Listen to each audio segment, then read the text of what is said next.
Hello, everyone, and welcome to the Cine-Files for a very special edition. We've had kind of a tough week. We've lost two great writers, Stan Lee, that you're going to hear about later in the week, and we also just this morning lost the great William Goldman. And so we thought we'd re-release. We have two episodes that we did of William Goldman, and the first one that we're releasing here is All the President's Men. It's a fantastic movie, and I got to say, still really applies today. Yeah, and especially with the other news that broke this morning and the news that seems to be breaking recently over the last few days and rumors about indictments and whatever. So this is so insanely topical, almost 40 years later, 45 years later, and it's kind of mind-blowing in that way. So William Goldman, just an incredible writer, wrote so many things that, how many writers credit him for influence and then become screenwriters and write so many things. And wouldn't it be ironic that a writer he influenced may end up writing about this whole Trump situation as a separate film to rival All the President's Men? That's a great point. And honestly, how many screenwriters does the general public know? Yeah. And I think a lot of people know William Goldman. Yes, absolutely. I mean, between Butch Cassidy and the Sundance Kid, Princess Bride, Marathon Man, tons of great screenplays. He is one of the great screenwriters. Plus his books. Adventures in the Screen Trade, which I love. So and of course the Princess Bride book, which is fantastic. Yes. Which is just love. And of course this has one of my very favorite guests of all time because it is my wife. That's right. Karen P. Morris joins us for this episode. So we're going to take you back to I think just over a year ago to listen to our episode on All the President's Men. You guys are probably pretty tired, right? Well, you should be. Go on home. Get a nice hot bath. Rest up 15 minutes. Then get your asses back in gear. We're under a lot of pressure, and you put us there. Nothing's riding on this except the First Amendment of the Constitution, freedom of the press, and maybe the future of the country. Not that any of that matters. But if you guys fuck up again, I'm going to get mad.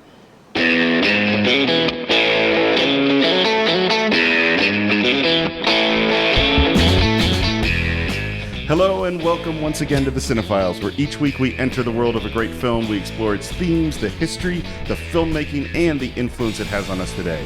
My name is Steve Morris. I'm a filmmaker and directing instructor in Los Angeles, California. Hey everyone, my name is John Roca. I'm a voiceover artist, actor, and host of shows here in Los Angeles as well. And of course, the host of Outlaw Nation podcast, if you've been listening to it by now. And we are welcoming to the Cine-Files a guest who I think I have mentioned more on this show than any other person. Maybe close to your son. I would say that's right. Rivals. That's right. Many because times you mentioned I've talked about raising my son. You I've have talked about this person numerous times. I've talked about how we met. Yes. I've talked about whether or not I would tolerate someone rubbing her feet. Yes. And I've also talked about her profession, which is a casting director. Yes. Because we are welcoming today my wife, Karen P. Morris. Yes. Thank you. Thank you. Always have to have the P. Who? How long have you been a casting director? How long have you been working in casting? 14 years now. Wow. 14 years. Crazy. Yeah, I just looked it up like 2 days ago. And what kind of stuff do you cast? I say, already knowing the answer to the question. You're so great at this. It's amazing to watch you. This is professional podcast hosting, ladies and gentlemen. So suave. That's how he won me over.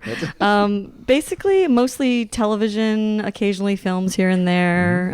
But I do like working in TV. It's, I think, a really fun medium, especially right now. And you've worked with a bunch of casting directors, right? A whole bunch of different casting directors. Can you name some of them that you'd like to talk about? Richard Hicks and David Rubin, Ronnie Yeskel, Jamie Rudofsky, who's one of my best friends in the whole wide world and my favorite person to work with. All sorts of great people. So. And what drew you to casting?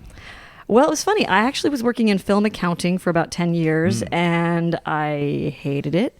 And one day I was just bemoaning my fate to a casting director who had come in to ask me for some help on filling out a petty cash envelope, and I kind of told her how miserable I was, and she asked me what my background was, and I told her what it was, and she said, "You should do what I do. You should be a casting director." And I didn't even know what casting directors did at that point. And her name was Diane Crittenden. She doesn't work in the business anymore, but she was an amazing lady, and so she got me started doing it, and I just started transitioning. Wow. So. Well, and the thing I think that, we talked about casting on this show before, but the thing I think people don't always understand is that there are these people out there who are passionate advocates of actors.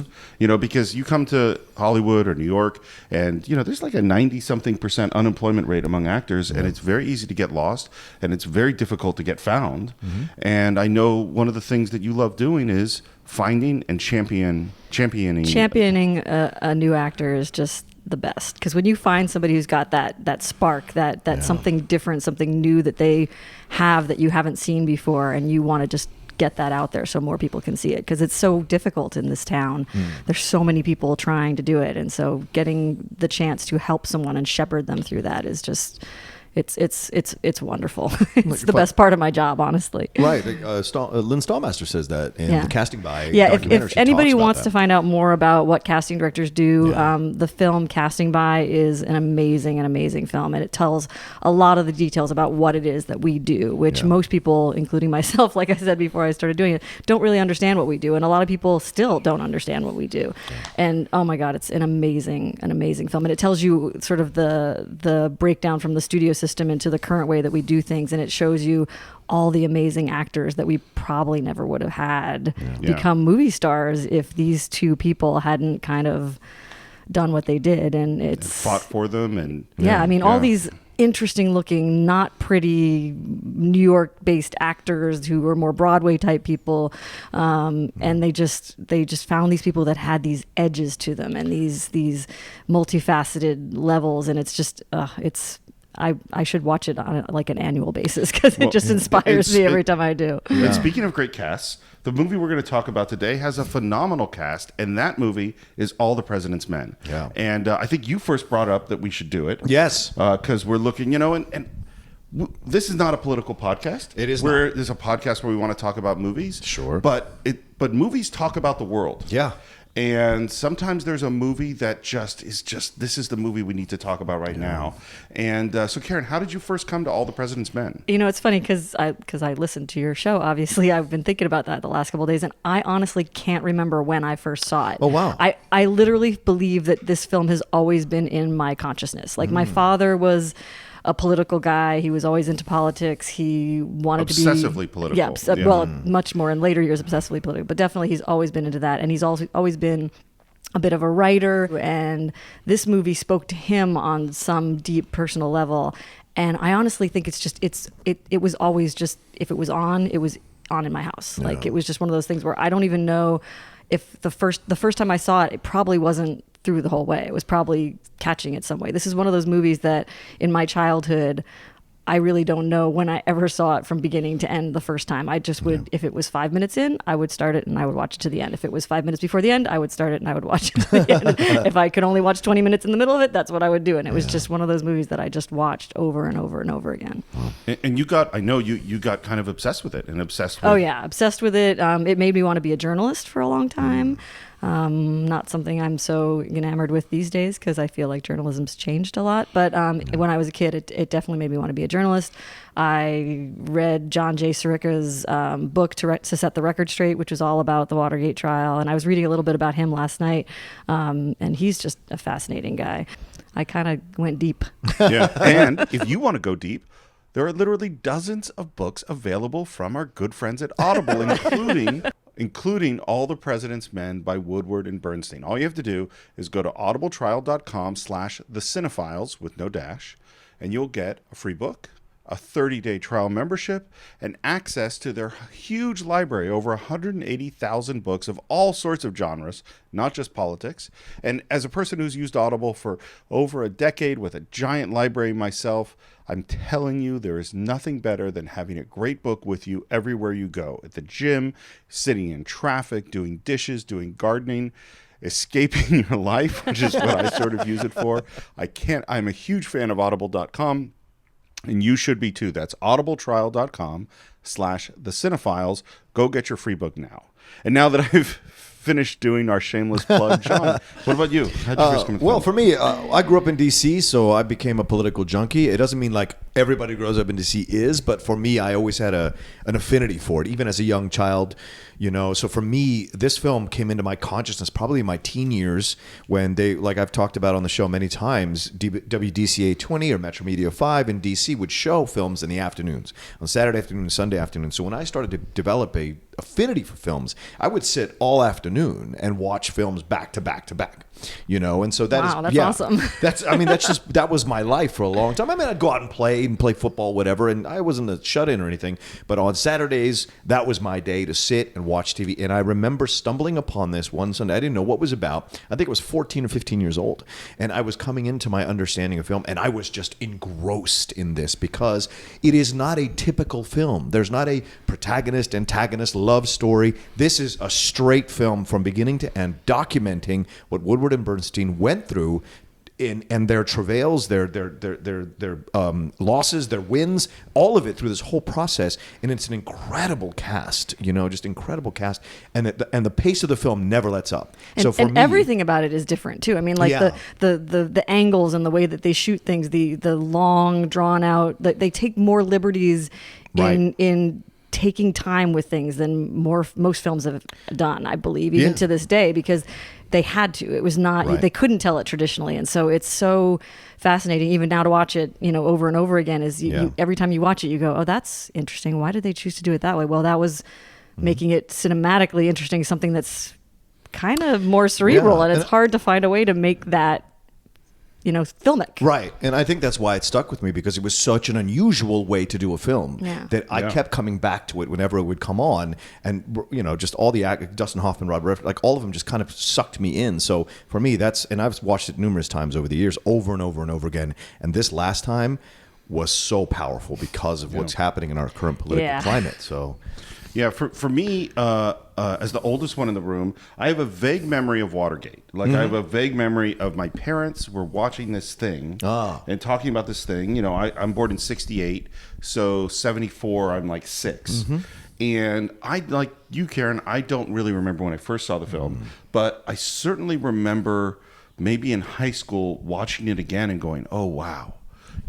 And then as I got more and more interested in both politics and filmmaking, because I was a political science. I have a degree in political science, and as well as theater, and then I went off to film school, and both of those things come together in this amazing way in this film.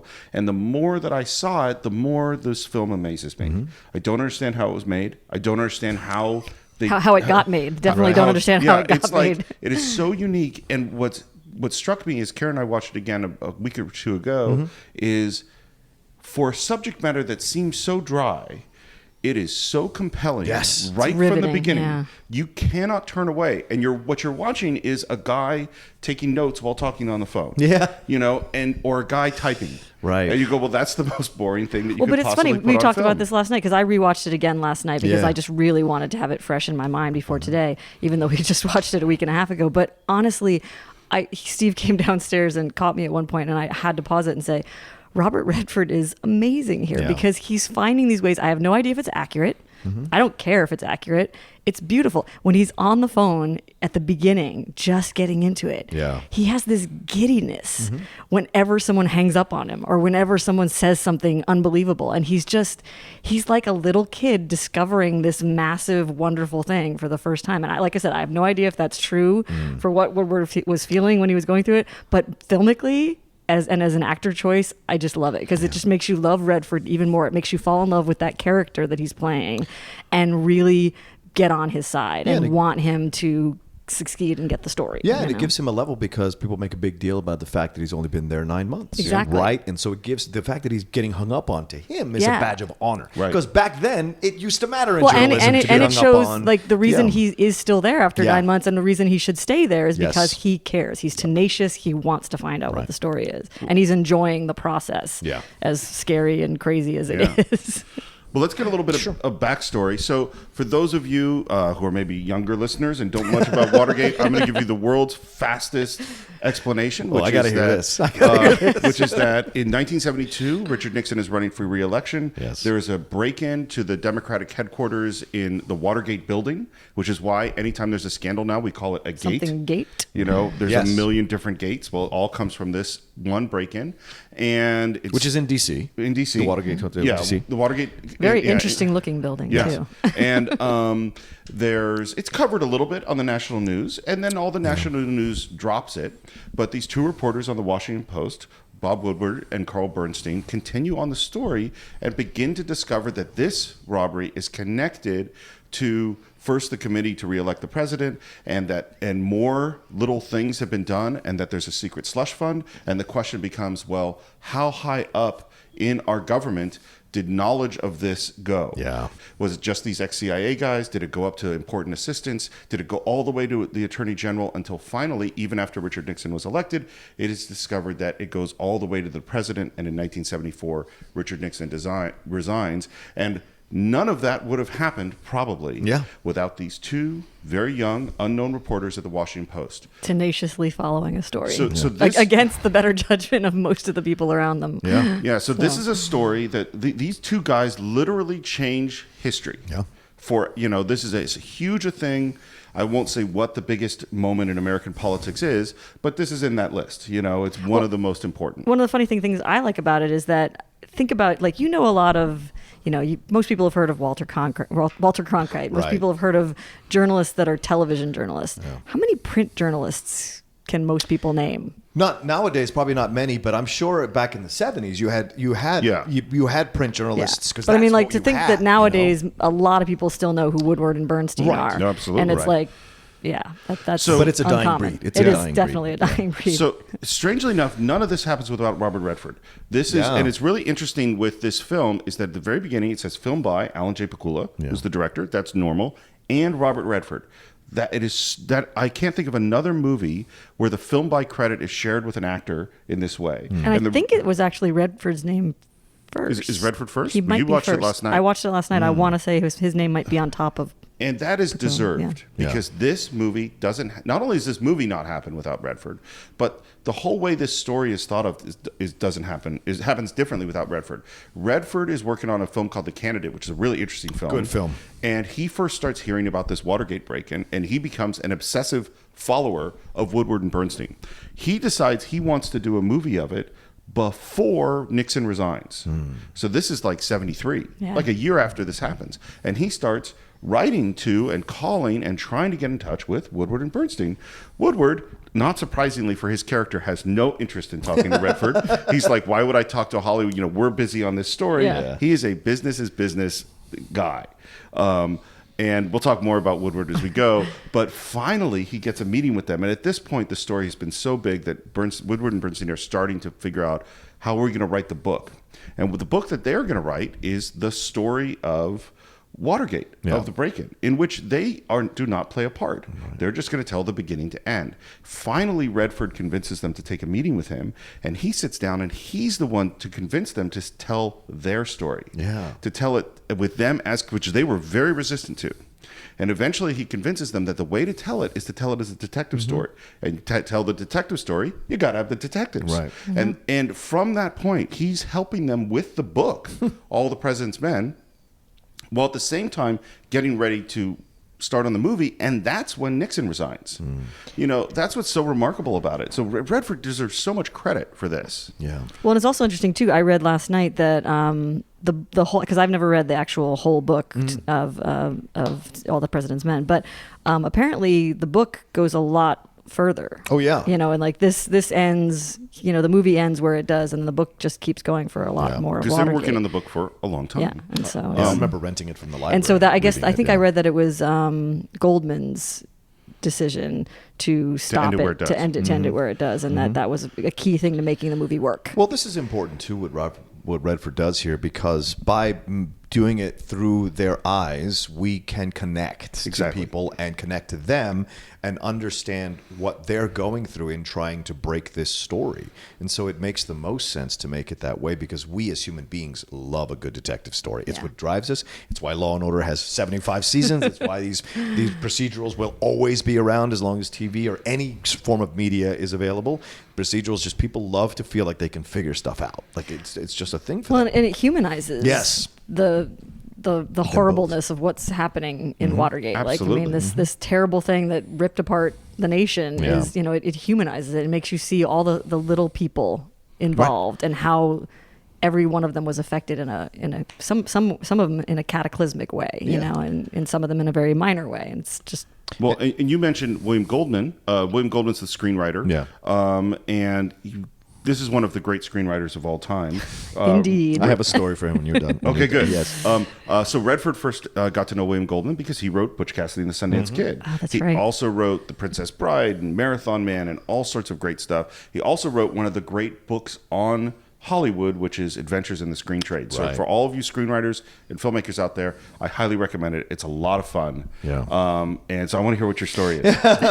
Well, I do want one quick thing on Woodward and Bernstein. It makes sense that they wouldn't want to put themselves in the story, because the reporters back then didn't make their stories about themselves. It was not about them. Right. Nowadays, like ESPN, when it first started, the reporters did not make the stories about themselves. Now it's all about their reaction to everything. It's so at times can be so irritating for me. But I used to temp at the Writers Guild. And so for about 4 years, I would temp off and on at the Writers Guild, and it would kind of supplemented my acting income when I first got to LA. And it was a great experience. I loved working at the Writers Guild. Nice people, good people, was fun.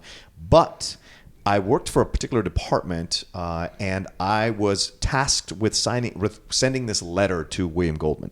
And I was given the wrong information, and it removed his credit from something. Now, at this point, I'm not that familiar with William Goldman.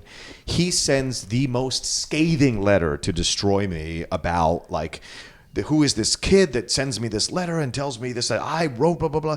You need to, and the department head, to her credit, came up to me and she said, "What were you told?" And I showed her the emails, and she goes, "Okay, clearly it was a miscommunication. Don't worry about it." Because I was like, "Oh my God!" Everyone's like, "William Goldman, don't send him anything anymore. He's gonna sue us." Blah blah blah. There was a whole thing, and I was like, completely like, "Oh my God, I'm so sorry." Once I saw his credits, I was like, "Oh my God, I'm an idiot. I should have triple checked this whole thing." But I was just trying to make my money. You're a temp. Yeah, A temp should not be said. It's like, "Hey, temp, write to Francis Ford Coppola." You're right. But I guess they figured, because Tell him I'd he been didn't there. make The Godfather. Yeah, exactly. He didn't write The Godfather. But it was it was a very eloquent destruction. So I will say he's a fantastic writer. Oh, no question. Well, and on regular Please discourse. tell me you still have this letter somewhere.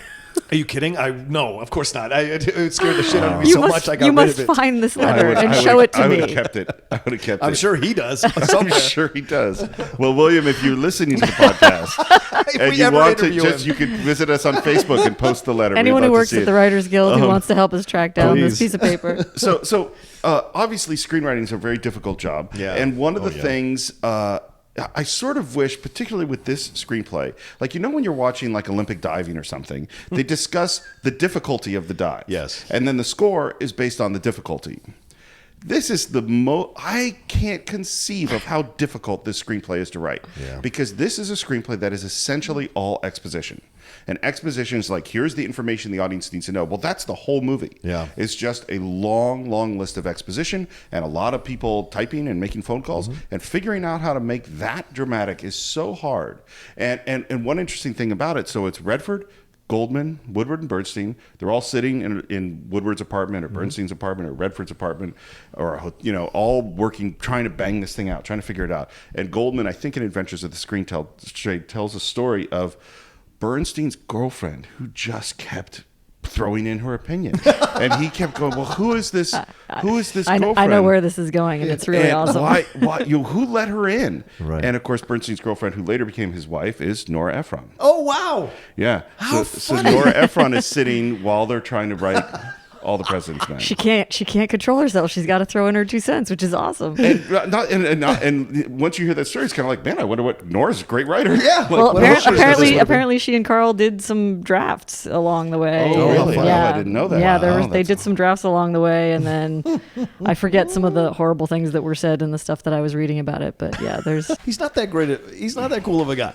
Goldman's a bit of a cantankerous old man. He's got a lot of personality. He really does. Yeah. yeah, I think he had some scathing things to say about Nora and What else is Carl's attempts.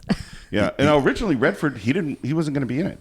Really? Yeah. He likes to do this. Yeah. That's the thing about Robert Redford. He's a character actor in an ingenue's body, but he likes to play both sides. It's true. It's right? true. He likes to play both sides, like we were talking about on what we just did. The Graduate. On The Graduate. Yeah, well, he was supposed to be, right? Wasn't he? Right, he was supposed to be Benjamin Braddock. But Yeah. he talks. But Steve mentioned the story where he talks about the fact that the director came to him and Mike Nichols came to him and was like, "Have you ever failed getting a woman?" And he's like, I don't know what that means. And that lets you... So he can play the ingenue when he wants to, but inside he's a character actor. And I admire these people. Clooney's like this. Yeah. I admire these people that don't just rely on their looks. They're driven by their brains as well. And he is one of these guys that could have easily sat back and just made all this money and been a successful Lothario, but he wants more. And Clooney's the same way, and I love this. Well, and didn't we watch in one of the docs that it was that they basically said it's not going to happen unless you play Woodward. And so at that point, he's so passionate about it, he's going to make it happen, which I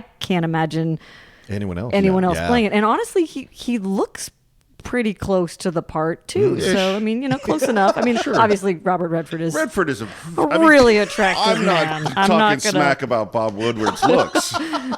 But he's no Robert. But if you put Bob Woodward and Bob Redford on the runway, like Redford's the worst I'm wingman saying you could ever have. It's not too much of a leap of faith to say that he can play that role. Right. It's funny that you bring up Clooney because they're both directors. Yes. Right. Is that, and this is the thing with Redford, and I know we talked about when we talked about The Natural, is his acting. He doesn't do a lot. He's not a flamboyant actor. He's not like making these big things, but you can always see the wheels turning. Mm-hmm. The intelligence and the thought process with Robert Redford is so clear, and that's so key to this movie. So let's get into it. Yeah. Let's start. Let's do it. The movie starts with Nixon returning from China. Yes. And this is this use of news footage throughout the film, and it's always sort of kind of on a TV and in the distance, and it's used really beautifully. Except at the very beginning, it is the actual... Yeah, it's a full screen. The full screen. Yeah.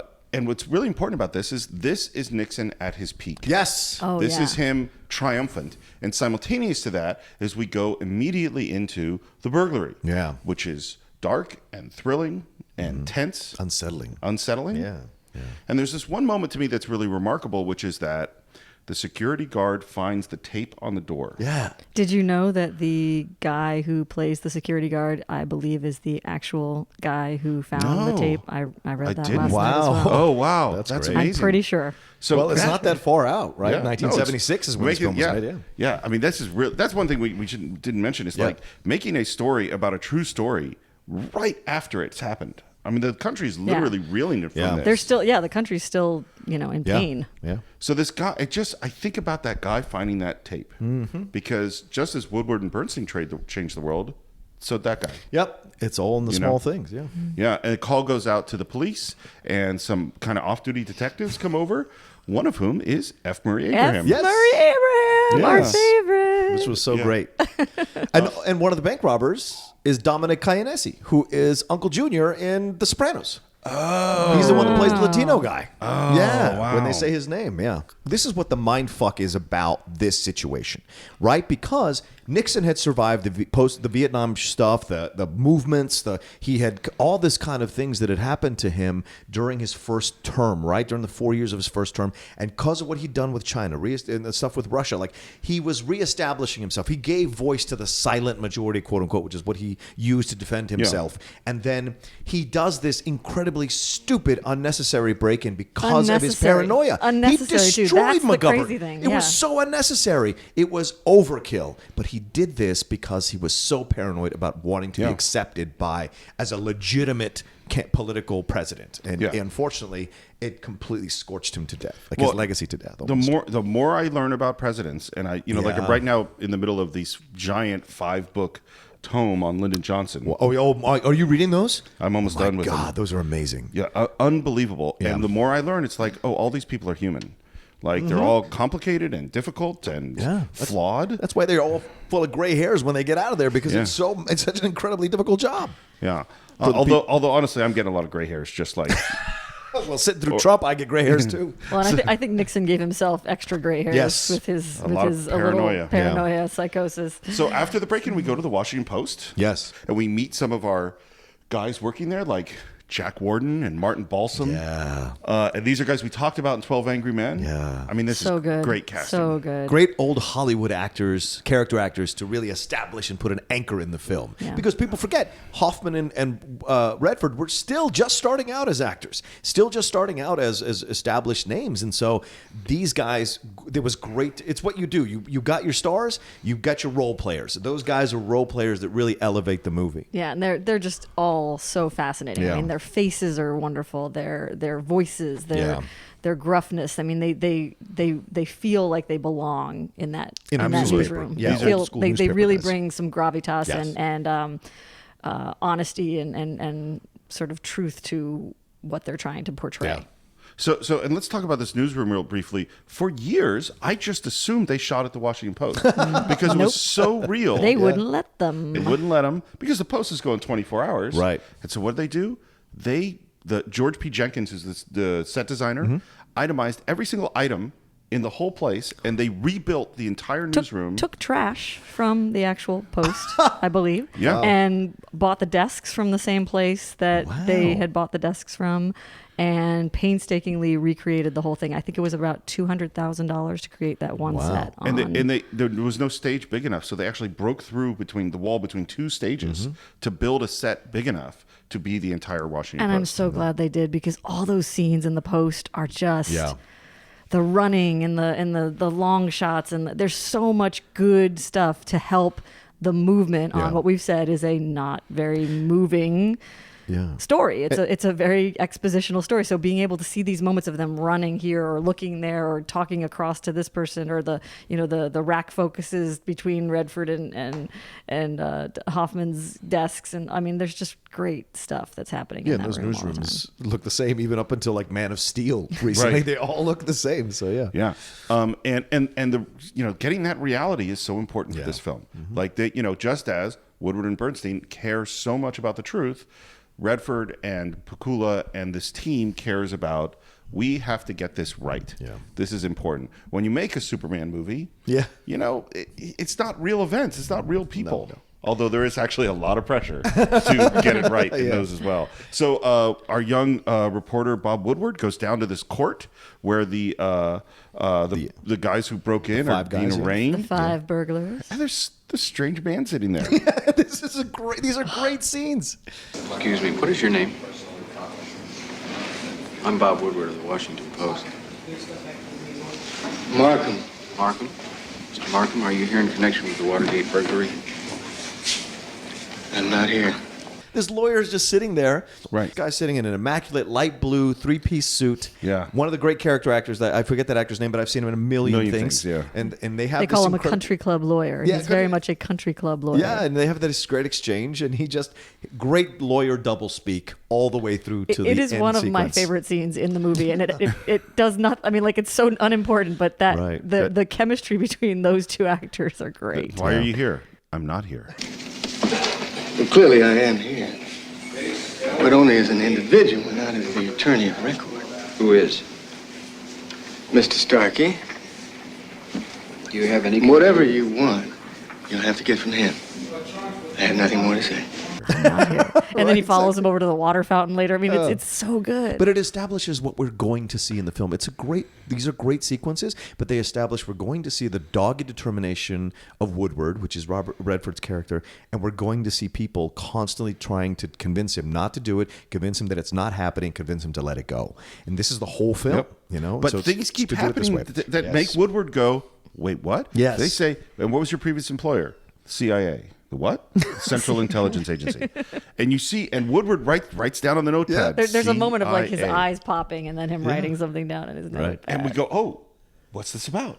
And this is something we're going to see over and over in the film. We go back to the Washington Post, and we're just starting on the story. Woodward's on it. Bernstein wants to get on it. And Bernstein, he's always jumping ahead. This is one of the things we're going to see, a dynamic between the two characters, is that Woodward is, to some degree, plotting. He's like, we must know everything. Which is necessary in journalism, I think. I mean, that's why I think he's necessary for this story to have happened. Yeah. Well, and if you read I've read a couple of his books, and if you read any of his books or you see him interviewed, he is, and I mean this lovingly, like one of the most boring people in the world. And he can be cantankerous as well. I've seen him on the CNN and other things interviewed at times, and it's like, He's just like, this is the truth. Right. And if someone tries to get him to say something that he doesn't know, he's like, I can't comment on that. Yeah. I know nothing. Well, there's several times in the movie where they do the thing of like, well, if you woke up in the morning and there's snow on the ground, then you can deduce that it snowed last night, which I guess is true. But then there's another one where he's like, well, if a guy asks me for for an address, is he stalking me or is he lost? Right. I mean, like there's definitely, it's all about perception, and Woodward's perception is very, very specifically his, and Bernstein's is very and this is what's so his. important about this film, and why I think all of us wanted to talk about right now, is this is a movie about finding the truth. Yeah. What is the truth? What can we really know for certain? And we need a lot of finding the truth right now, because it's hard. Yeah. It's tough. Yeah. and this is the difference. Establishes the difference between both of them, right? What you said, Steve. Woodward is about what is the truth. Bernstein is about how do I make the truth interesting to read, right? Well, so and where can I jump to next? What can I deduce from the little bit of truth I have? Right, and that's a great combination. You need to have those two people. I think. That's why they're such a great team. Is that they really complement and pull each other back. Exactly. Well. And restrict and influence. Exactly. Right? And it's great casting with Redford, who is the star, the more like, controlled, thoughtful guy, and Dustin Hoffman, who is the big character actor guy. And Hoffman, when he was every day at the Post for 2 or 3 months before this movie. Of course he was. And I think they both did too. I think Redford was there for some of it there's too. no question that Redford's not that Redford does his homework. Right. I mean, the guy is well He's prepared. influenced the book. Yeah. But you could see Bernstein constantly wanting to leap ahead, and that dynamic is really exciting to watch. And it's interesting too, like Woodward and Bernstein, they didn't particularly like each other. I'm not surprised. Yeah. But they did some of the greatest work in the history of journalism together. Honestly, it's probably better that they didn't really like each other, because they probably gave each other a harder time about this stuff because they were not mincing words. Listen, Matt Nost and I don't always get along on the Top 10 show, but we work really, really well together when the mic's turned on. So, it's just how it works. Sometimes you find the right people that you vibe with, and you can create some great stuff. And they really did. And it's no surprise, because Woodward is like, no, we need to understand the steps to this. And Bernstein's like, no, we need to go. Bernstein's like, we know it's so-and-so. He's like, we think it's so-and-so. Exactly. No, we know it's, no, we think. Woodward starts making his first phone calls. He's calling the White House, and we're starting to hear about this name, Howard Hunt. And does Mr. Hunt know about this Watergate break-in, and is there a connection? Here's the name of Charles Colson, and then he goes to Jack Warden and says, who is Charles Colson? This is just such a great scene. Who's Charles Colson? Sit down. I'm glad you asked me that question. The reason I'm glad you asked me is because if you had asked Simons or Bradley, they would have said, we're going to have to fire this schmuck at once because he's so dumb. Oh, who is Charles Colson? The most powerful man in the United States is President Nixon. You've heard of him. Charles Colson is special counsel to the president. There's a cartoon on his wall. Caption reads, when you got him by the balls, their hearts and minds will follow. Jack Warden's such a great actor. And I love the moment of, I'm so glad you asked me that. And the great thing about it, the great thing about this moment is twofold. One is it's just a great moment on film. It's entertaining. It's awesome. The other thing is this is brilliant exposition, because what they're really doing, whether Woodward did or didn't know Colson, is immaterial. They need the audience to know who Colson is. Exactly. And then they take it even further, because in another scene, just like 1 or 2 later, he then chooses to say, well, we're talking about Colson. the special counsel. And Right, exactly. So he then chooses to then educate the rest of the room, who probably obviously already know. knew it. But he's choosing to, just in case, let me show you the knowledge that I have, which it's just a lovely piece of exposition. And we also start to see just the taking careful notes, drawing little doodles, and for whatever reason, and this is where, if you haven't seen this film and you've heard us talk about taking notes and sitting, you're thinking this movie is slow. Yeah. It ain't. No. It is so compelling and involving as this mystery is unraveling. It's really quite brilliant. And you're hearing different voices, different phone calls. It's all put together really beautifully. And But by the way, as an OCD person, their note taking makes me crazy. Like, I don't even, like, how he's writing on the same phone conversation 20 different places on the page. How does he remember what came from what thing? Like, it made me crazy. And particularly when these are important and they reference over and over again, like, yes, I have that in my notes, therefore it's proof. Yeah, this is like it's right between the doodle of the house and the guy in the dark sunglasses. Yeah, but that's how a mind works sometimes, right? Connective tissues to words, like maybe the house connects to something. Sure. It's interesting. So Woodward goes and reports to the editors. Yes. And one of these cool things is that little tiny clues that stick out, like the CIA thing stuck out, or this time they volunteered that Hunt was innocent, but he hadn't asked them that question yet. That was great. Yeah, that's a great scene. Then a PR guy said this weird thing to me.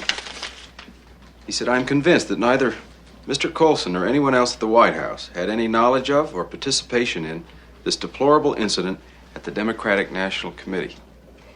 Isn't that what you expect him to say? Absolutely. So? I never asked about Watergate. I simply asked what were Hunt's duties at the White House. They volunteered he was innocent when nobody asked if he was guilty. And that's the first moment where you're like, oh. By the way, Jack Warden, if we ever do the verdict on this podcast, I want to. That's my favorite film of his. Jack Warden is one of these guys that lets you know the joy of a character. It's not so fine. Nice reference, my friend. Wow, I forgot that movie even existed. Jack Warden is so great because he's one of these actors that no matter what he's doing, you believe every second of screen time that he's on. There is nothing but truth in his work. And in this, I love the outfit they put him in. I love the way he delivers his lines, the matter-of-factness. And it's and when he goes against Balsam, he says, remember when we were hungry? Yeah. Remember when we could, you've got to create space here. He's and such a Balsam is another working one. man's advocate. It's just everything about him is Right, just, and Balsam always does a great job of conveying a little bit more intelligent than the people around him, but yet subject to his own proclivities, right? We see that in Psycho, we see that in numerous films. In 12 Angry Men, we see that in numerous films where Balsam is there and does this kind of stuff. So they're a great, in their own way, they're a great team like Woodward and Bernstein bouncing off each other until Ben Bradley shows up. Well, and this goes back to what we talked, with casting, is that it's not just I need to find a great actor, and if I find a great actor, I can fit them in the role. It's finding the right person. Exactly. Yeah, it's the chemistry between and among actors and with the directors. And There's just something magical. And one of the things that starts happening in this editorial meeting is now we started to go, oh, maybe there's a story here. Yeah. Why would we put Woodward and Bernstein on this I story? put the rookies on the story, right? Yeah, let's get some pros on this. Yeah. And this is, as you say, Jack Warden is their advocate. He's like, they're fighters. Yeah. They're going after it. And they're not quite working together yet. No. They're Woodward's on the story, Bernstein wants on the story.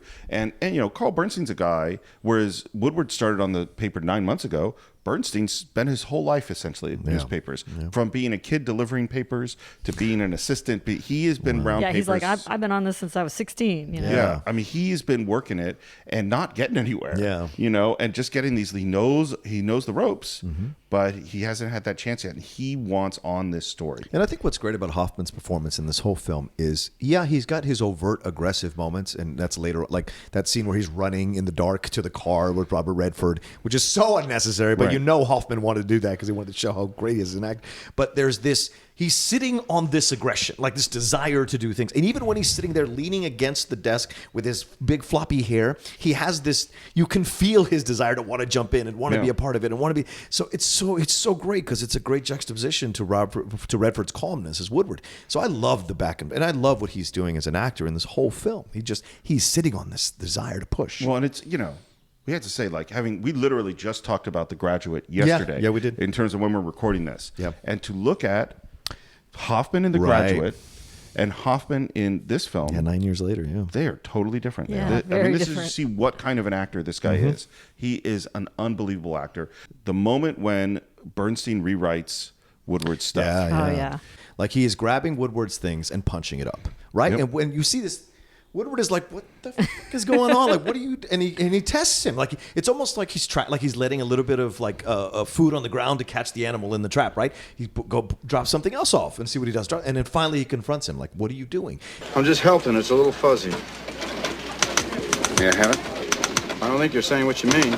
I know exactly what I mean. Not here. I can't tell from this whether Hunt works for Colson or Colson works for Hunt. May I have it, please? Some of your conclusions. May I have it? Yes, I'm not looking for a fight. I'm not looking for a fight either. I'm just aware of the fact that you've only been here 9 months. What does that got to do with it? Well, I've been in the business since I'm 16. What are you saying? Well, I'm trying to tell you that if you'd read mine and then read yours... May I read yours? Yeah. I walked by, gave yours a glance. It didn't look right, so I just figured I'd refine it a little. That first paragraph has to have more clarity. The reader's going to understand it. You don't mention Colson's name to the third paragraph. I think mine's better, but you go ahead and read it. If you think yours is better, we'll give yours to the desk. I've got Colson's name up front. He was a White House consultant and nobody knows it. Yours is better.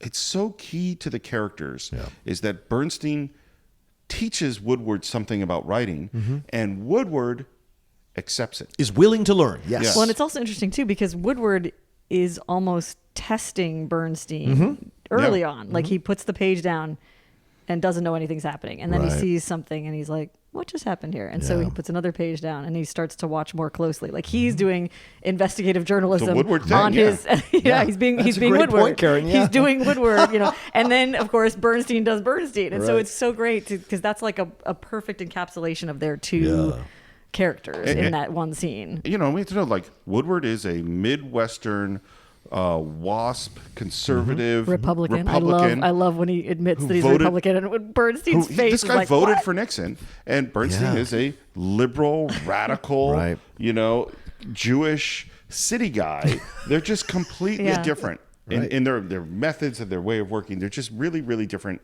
people. And now finally we got our team. Yeah. And they're really going to work together. And one of the first things we see is Bernstein sort of charming this. He's having lunch on this rooftop in DC and kind of charming her. And we see that, this is the guy with the personality. Yes. Which Woodward doesn't really have so much. And that ironic. But Woodward has a different kind of personality, which comes out later in a couple of the other scenes with the women we'll talk about when we get there. But how ironic that it's Hoffman who has the personality. I know, Redford, right? Isn't it great? But then Redford doesn't need to, does he? He doesn't have to woo. He just is, right? Where Bernstein, it's great the way he does that. And it's a great back and forth between him and the actress in that scene because he's trying to get to a certain thing and he's got to massage her a little bit to get the information. Well, and one of the things that is because this is a mystery. Yeah. And one of the things that you have to understand about a mystery is that mysteries are based on clues. Yeah. And that each clue leads you to the next piece of information. If that clue isn't clear, the movie stops. Yeah. And that's definitely how this follows, because that is the woman who says, they were obsessed with the Kennedys. They're checking out all these books on the Kennedys. This idea of checking on books, that leads them to the library. Right. The first thing they do is they call the White House librarian, and then this is one of those moments because she says one thing and then immediately changes. But what's more important is that somebody got to her in that space of 5. How do you know somebody got to her? Because she said that Hunt there was a lot of books that Hunt checked out. And then she comes back and says, "I don't even know Woodward." Mr. Woodward, Ken Clausen calling back. I've just talked with the librarian. Yes, sir? She denies that the conversation with Mr. Bernstein ever took place, and she I'm said sorry. She referred Excuse him me, to sir. the I'm sorry. You press say officer. she denies even knowing about the conversation taking place? That's right. She said someone did call her asking about Mr. Hunt, but all she did was refer him to the press office, and she denies that any other Total conversation bullshit. took. And listen, Steve, I will take the hit on this. I don't give a fuck. This is what's happening now. This is what's happening now. What we see, the doublespeak going on about this Russia situation with Trump. We see it. Flynn just accepted money. They just found that out. Like, this stuff is happening right fucking now, and people need to understand that it's happening now. Watch this movie and see open your mind, no matter how you feel or which way you voted. Open your mind and see. Redford is a Republican, but he knows he seeks the truth because our country is at stake, and that's why this movie, it's still in those moments it just resonated with me even more powerfully this time around watching it, because I'm actually seeing it happen on my TV screens all over again. Well, and what I'd say is, regardless of your politics, you should be interested in the truth. Yes.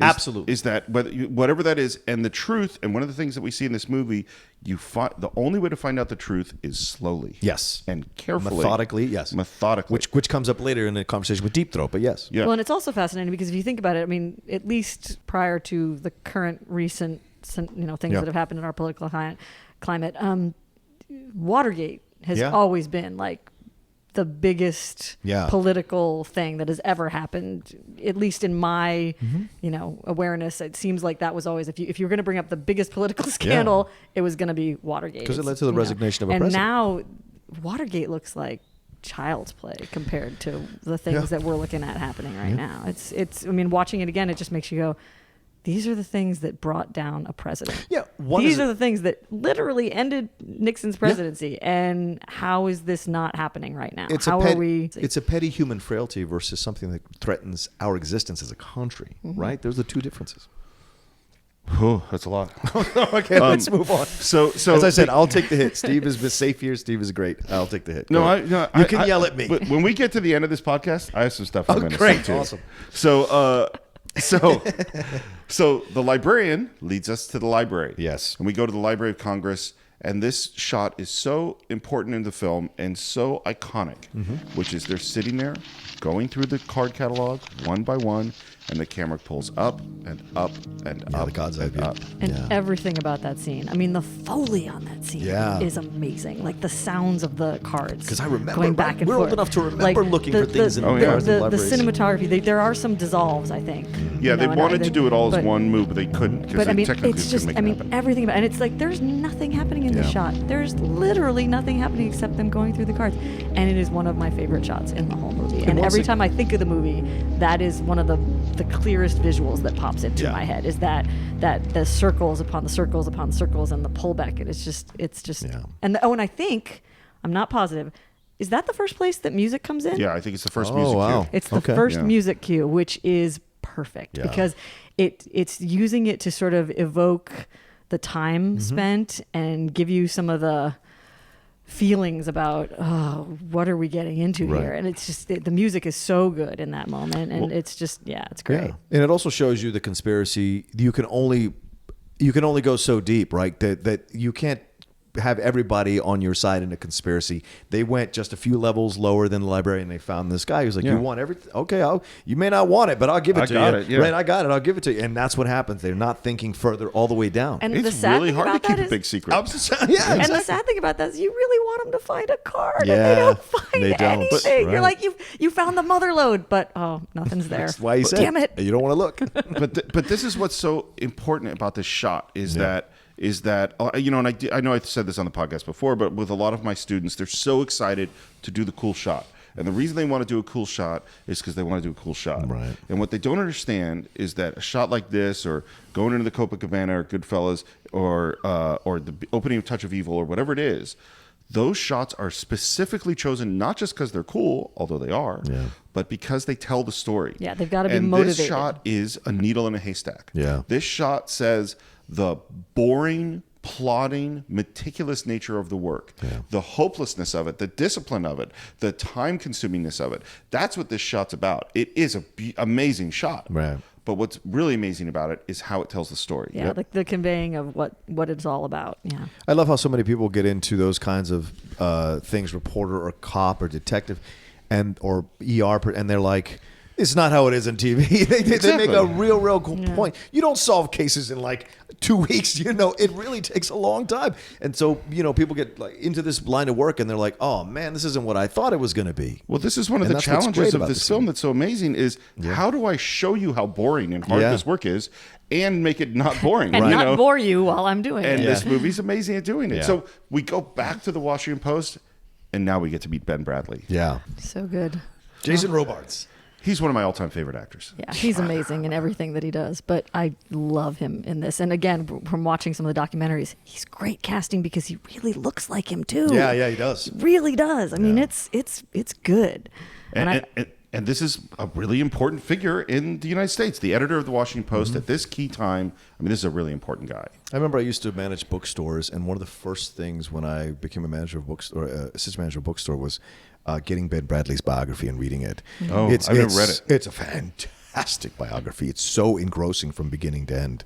It's just great, and it's a picture of him like with his arms. And so when you see Robards do that occasionally, I'm like, yes, they studied that guy. Well, I wanted to ask you, like, as a person who's, because one of the things you cast or worked on casting was Game Change. Yeah. Which is casting real people to play people in the public eye. Right. And if you're casting someone like Ben Bradley, like, what's the approach? Like, what are you thinking about? It's hard because you don't want to be driven just by the look of the person, but in a perfect world, you find a person who captures enough of the essence of the look of the person, but also captures the essence of the feel and the vibe of that person, as well as being hopefully a fantastic actor. And that's the hardest thing about that kind of stuff, is that trying to find somebody that you can manipulate aesthetically enough to look close enough to the person that you're trying to do, but then also that really gets, and that's why I think Robards is so good, is that he really not only looks a lot like him, but he just, again, watching those docs, like you're going, wow,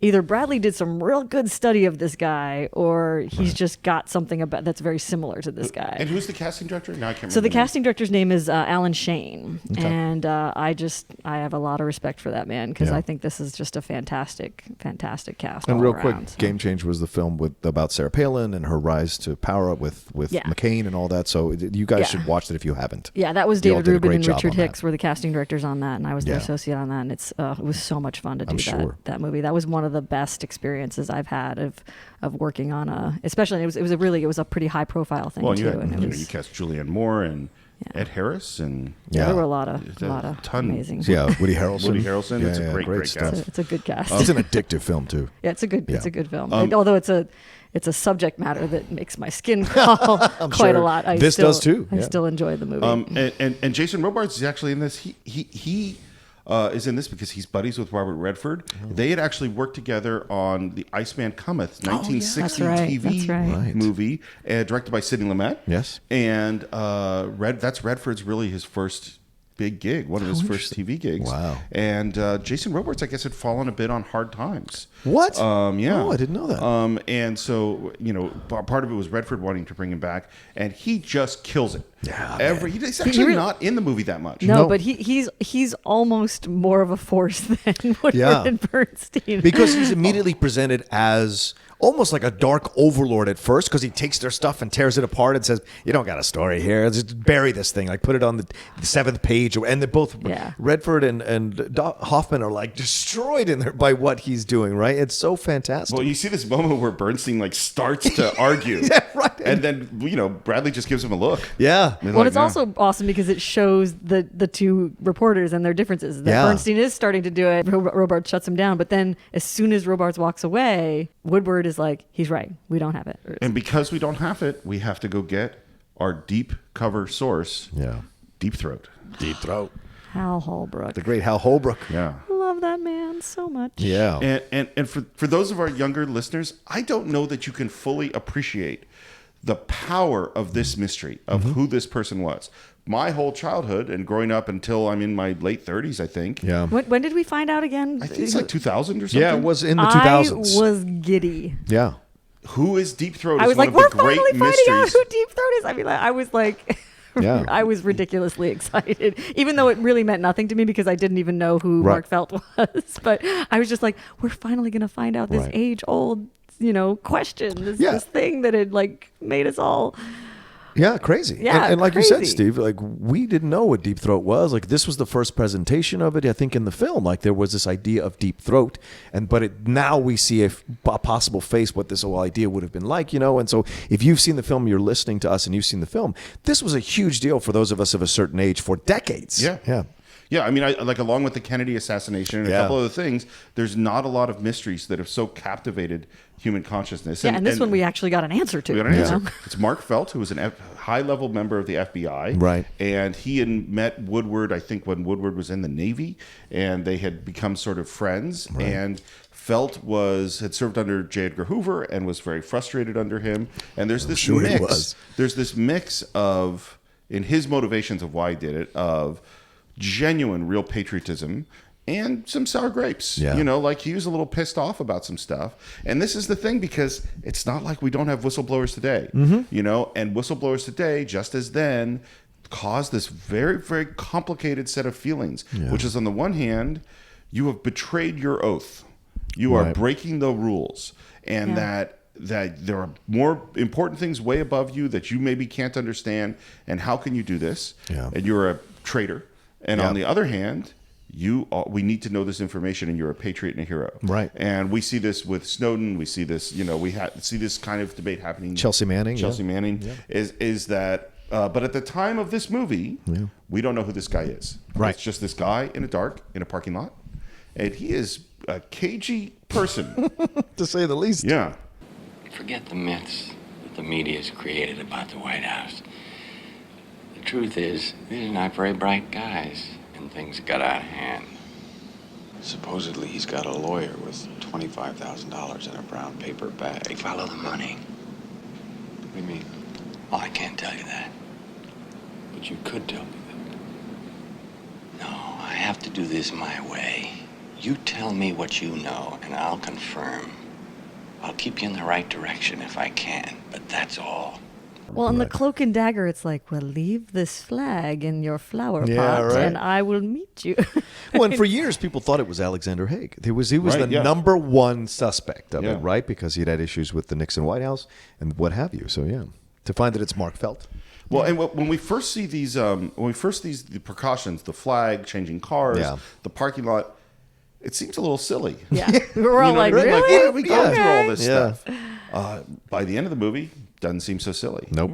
And one thing I want to point out is, so the cinematographer is Gordon Willis, who's the cinematographer of The Godfather. Such a great cinematographer. One of the greats, known as the Prince of Darkness. Yes. Because for some reason... Probably for this movie. And The Godfather. For some reason, he's able to get blacks and to look blacker than any blacks had been on film before. And... which is a hard thing to do, by the way, how you in terms of how you manipulate light. Right. And one of the choices that was made thematically is so simple in this film and so great, which is that everywhere that Woodward and Bernstein go is dark. Yeah. Everybody's in shadows.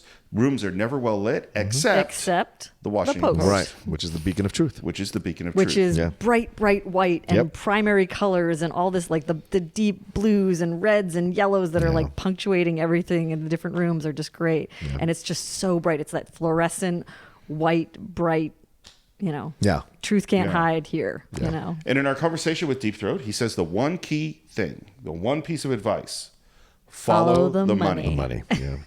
And that takes us on the next step of our Although, journey. again, I read something that's not in the book. That was made by the movie. Oh. That was a movie thing. Well, it's been the truth ever since. Yeah. People always say follow the money. Yeah.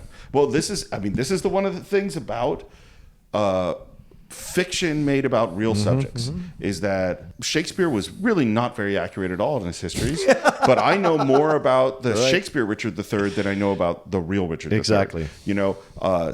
Charles Foster Kane is not William Randolph Hearst. They're really different. No. But at certain points, the fiction becomes more important than the reality. Yeah, even Gladiator, like Maximus, was not a bad emperor at all. No. He really saved his people for quite some time, and he did not die in the arena. No. It's not how he died.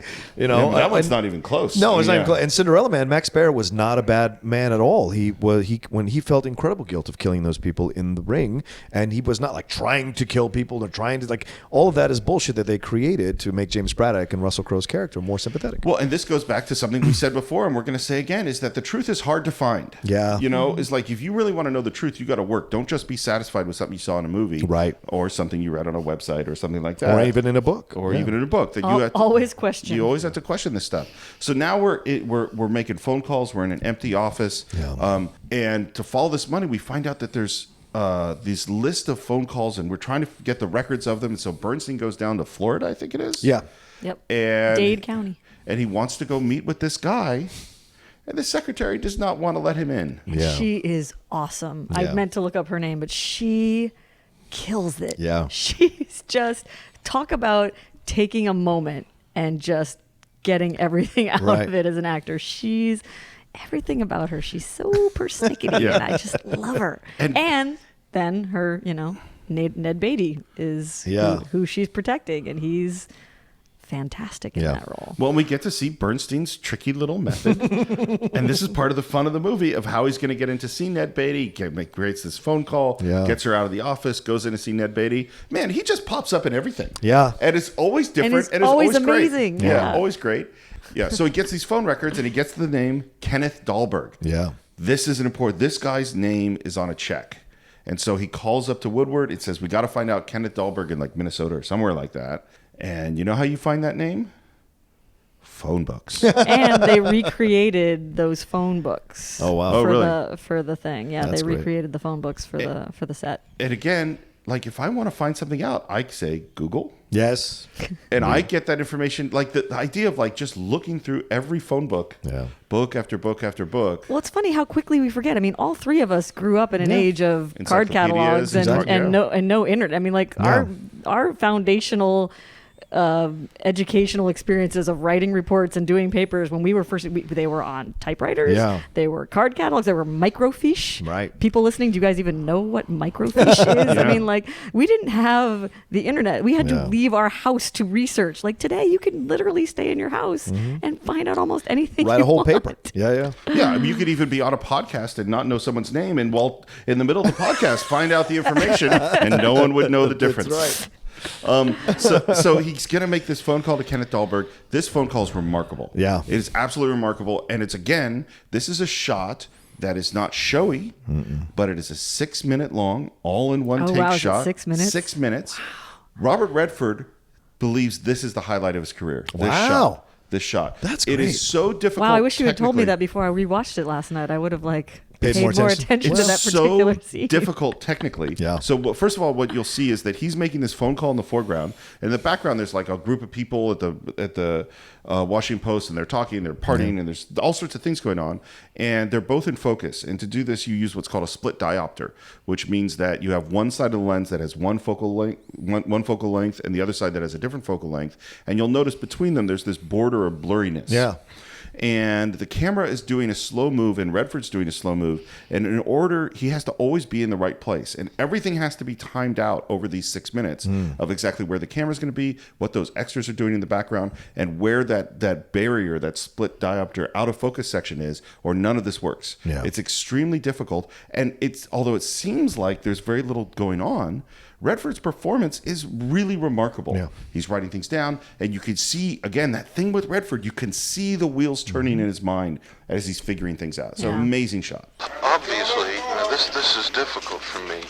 I'm caught in the middle of something, and I don't know what. What do you think it could be? Well, I deal with a lot of important people. People who work for the committee? Hello? For the committee. The committee to re-elect the president. Yes. You see, I raised that money in cash, and I have a winter home in Florida. Is that Miami? Boca Raton. And I didn't want to carry all that cash around. Now, you can understand that. Oh, of course I can. So I had it exchanged for the cashier's check. And how do you think it got into Barker's account? I know I shouldn't be telling you this. I gave it to Mr. Stans. I beg your pardon? I gave it to Stans. Maurice Stans? The head of finance for Nixon? It's an amazing shot. And in this scene, we discover this key piece of information that he did write this check and who he reported to. There's also this really weird thing of... I've just been through a terrible ordeal. My neighbor's wife has been kidnapped. Right. Oh, yeah, that's so random bizarre. and strange. And you goes like, well, that only could be the truth. Right. Because no one could ever make up something like that. But it also accentuates the unsettled nature of this entire film. Yeah. Like, it just adds more of unsettling feeling, and it does make it feel real. But what I think I love about this scene also is we get a sample of the amount of money that is being involved in. Yeah. That is all, like, now we're getting a really, really concrete Yeah, example. because the numbers just escalate. yeah, $20,000 exactly. Yeah, or exactly. something, You're like, bit what? by This is bit. insane. Higher and higher. Yeah. Well, and there's this great moment, and again, it's just beautiful acting on Redford's part, Yeah. where the Dahlberg says something like, I know I shouldn't be telling you this, but and And Redford he gets that gleam in his eye, like he did in the first scene. Yes. It's that same gleam in the, like Yeah. in the beginning where he's like laughing when people are hanging up on him because he knows Yeah. there's Well, something there. And it's like this is what's so fascinating about acting is like so much in this film and in this scene in particular, Redford has to say one performance Right. while showing us a different set of emotions. So he's getting really excited, but his voice has to be, oh no, it's fine. Yeah. You know, he has to be very Totally kind of calm. Right. And that is just it's just beautiful. Well, and that was because Dahlberg is the first time we hear about Creep, right? Isn't Dahlberg where we learn? Because didn't he work for Creep? Yeah, he worked for Creep. So that's I where don't know if it's the first time I think we've that heard might it, be the but- first time we get the inclination that Creep is somehow involved with this, the committee to reelect the president. Yeah. And yet, even now, the editors are still skeptical of the story. They're still skeptical of Woodward and Bernstein. As they should be. Yeah, well, and this is big stuff. This you isn't know? a local town paper. This is the Washington Yeah, it's the Post. Washington right? fucking You Post. could go bankrupt with this bullshit if you do the wrong stories. Yeah. I was having lunch at the Sans Souci. This White House guy, a good one, a pro, came up and asked, what is this Watergate compulsion with you guys? Compulsion? And I I think it's a story. said- This is not compulsion. Well, wait a minute. I said, well, we think it's important. And he said, if it's Thanks. so goddamn important, who in the hell are Woodward and Bernstein? Well, now, what do you expect him to say from the White House? You're doing a great job? Yeah, Hey, why don't you ask him what he's really saying? He wants to take the story away from Woodstein and give it to the He's got to national have some desk. experienced guys sitting around who know the politicians who have the contacts. We're aware of Exactly that. what you said it, sitting around. Dan, it's a dangerous story for this paper. What if your boys get it wrong? Then it's our ass, isn't it? We all have to go out and work for a living. And we see Bradley is worried. It's the first time he hears the first time any of us hear the name Deep Throat. Yeah. Well, what else beside the money? Where's the goddamn story? The money's the key to whatever this is. Says who? Deep Throat. Who? Oh, that's Woodward's garage freak, his source in the executive. Garage freak. Jesus, what kind of a crazy fucking story is this? Who did you say? He's on deep background. I call him Deep Throat. That the reveal of the name Deep Throat and the sort of titter. It's Balsam, right? Yeah, It's it's Balsam the that it- Balsam's titter of like, well, I named him that because of the, he's kind of embarrassed about it, but also proud of it. It's a beautiful moment as an actor of just kind of like, yeah. But as the veteran newspaper man, Bradley rejects it. Right. Bradley rejects this We're idea not of there. an unnamed source. He's like, it's ridiculous. Deep Throat. Yeah. And Woodward and Bernstein are in this elevator kind of talking like, again, talking through this. And one of the things about this movie is a lot of ad-lib. Yeah. And this elevator is a lot of ad-lib. Wow. Yeah. Like one of the things they did, and this was Redford's idea, and Dustin Hoffman just thought it was the craziest thing ever. Yeah. And then it ended up loving it, which is that Redford came to Hoffman and said, you know what? We should learn each other's lines.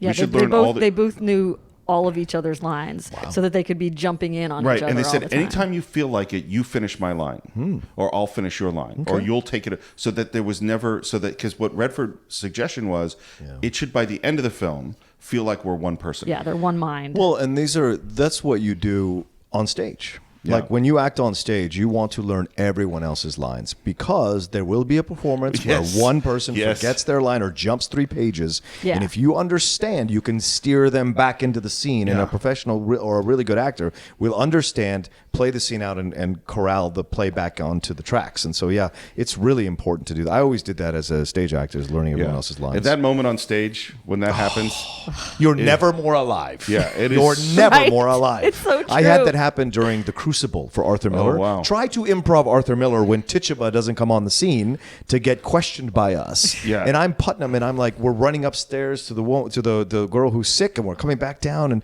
we're like, where is Tituba? Go get Tituba. So I'm sending everybody off the stage to go find her because nobody can seem to find her. I send one person out, they don't come back for like 2 minutes. I'm like, oh, you go find Tituba. So you're doing this whole thing, and I'm like, I don't know how much more I can improv Arthur Miller here, but we've got to figure something out. I keep running back up, Yeah. and then finally Tituba shows up. The the actress who played her, what had happened was she was knitting downstairs and had forgotten her cue. And when they ran down and got her, she flipped out so much that her tassels caught on the yarn. And so she was spinning around and around trying to rip the yarn off the tassels. And everyone, when she came on stage, I will say this, and I feel bad about it, I completely intimidated her in the scene as opposed to regular I was like, what is it? Like, I just went overboard because I was so like frazzled by her not being on stage. You were in it. Yeah, I was. You were in the deep. I was. But those are great moments because you're never more alive on a stage than when that's happening. I think all of us have some fantastic stories like I'm that. sure. So. And this is the thing. That aren't even our own sometimes. Movies are so opposed to that.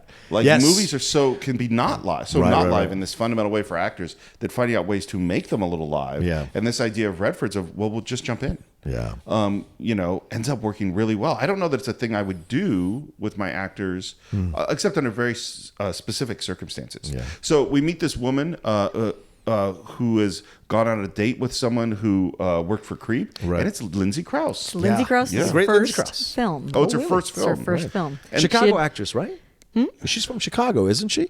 She was married to David Mamet. So I feel like she might have been from Chicago. I think she had done some Broadway, but it was her first film. This was definitely her first film. She's amazing. Yep. And we get to this thing, which is how far do we push? Mm-hmm. Well, and this is the thing that I was talking about earlier that I love about the difference between Woodward and Bernstein too, is that Bernstein earlier we see him, finessing the woman. Yeah. He's finessing her, he's charming her, and he's doing all the right things to get her to open up and all that kind of stuff. And then they're asking Lindsay Crouse to do this thing that she really doesn't want to do. No.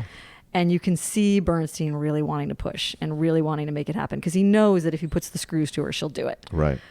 But then Woodward knows that if we pull back, that's what's going to get her to do it willingly instead of forcefully. Right. And she'll be much more on our side and a help to us in the long run if we get her to come to us willingly. Yeah. So he backs off in just the right way so that she kind of goes, God, I got to help these guys. Yeah. I got to help these guys. And she does it. Which is a list of the phone numbers of the people who work for Creep. Yes. And then we get this again. This is really, really boring. We are going to go through every name on this list and call them and try to figure out who knows what, and we hear name after name. But it's also fun because they show the deductive reasoning stuff of what it is to be a journalist and what it is to be trying to find it. And they're like, so how are we going to figure this out? It's in alphabetical order. How are we going to figure out who works with who? And they're like, oh, okay, let's look at the extension numbers. And I'm at 329. Is there a 327 or a 326 or a 328? And so it's really, again, making something a little more exciting that's not very exciting. And again, we're in this needle in a haystack. Doors slammed in their face. Doors slammed in their face. People frightened. People won't talk to them. Failure, including they go to talk to a woman who's she's the wrong name. Yeah. They're in there. She's giving them coffee. They're having a great time. They're excited. And How long have you worked at the committee? Committee? Yes, the committee to re-elect the president. Oh, no, I don't work at the committee to re-elect the president. I work at Garfinkel's in the accounting department. Which I remember growing up on the East Coast. What kind of store is it? Like a department store? Yeah, it was like a department store. It was like a closed department. It was like Sears or something, but higher end Sears. Higher end Sears. Yeah, and so Garfinkel's it was department store. Yeah, exactly. But what I love about this, though, Steve, the accounting department, I think. Right. What I love about this sequence is that we're getting the taste of the other side of this, right? Mm-hmm. That people don't want to talk about this, not just necessarily because they don't want to get in trouble, but because they're against what they're trying to do, because they're trying to bring down their president. They're trying to bring down their party. And that is important. We see that happening now, too. People are resistant to this idea, like on the other side. Like, no, we've put in someone in power who's our party. We don't want to talk or we don't want to get. And that's a thing. That's a real thing. And I like that this film does a great job of showing both sides of this situation and giving voice to both sides so that you can decide where you fall. And this sequence does that. Well, and there's a point in any, not just politics, but any group thing where loyalty is really important. Yeah, man. And you don't talk smack outside of your group because, look, everybody's human. Everyone has flaws. Yeah. And the fact that, like, John Kennedy was a womanizer and they didn't talk about that, his womanizingness, to me, is not important to his presidency. Right. But then there's a certain point where this training of loyalty is like, now it's gone too far. Right. You know, and it's really where that point is. It's the same thing we talked about with an informant, with a whistleblower. Yeah. It's like, at what point do you go, no, this is too far. Yeah. This has become important. Yeah. So they continue to do this needle in a haystack search. And while this is happening, we get little sights of what's happening in the outside world, like Nixon is receiving the nomination for president, and they're just typing away alone in the office, working. All those great scenes of like real footage happening on a TV, and either a push in or a pullback, or like or just sitting there watching them, and then just again the sounds. Yeah. The sounds in the post are just awesome. The background people chatting, you hear little snippets of conversations, you hear the typewriters, you hear all of it. It's just great. Well, and this is again the 70s style of filmmaking, where we're like really in the environment, and it feels very natural and real, even though it's very, very filmic.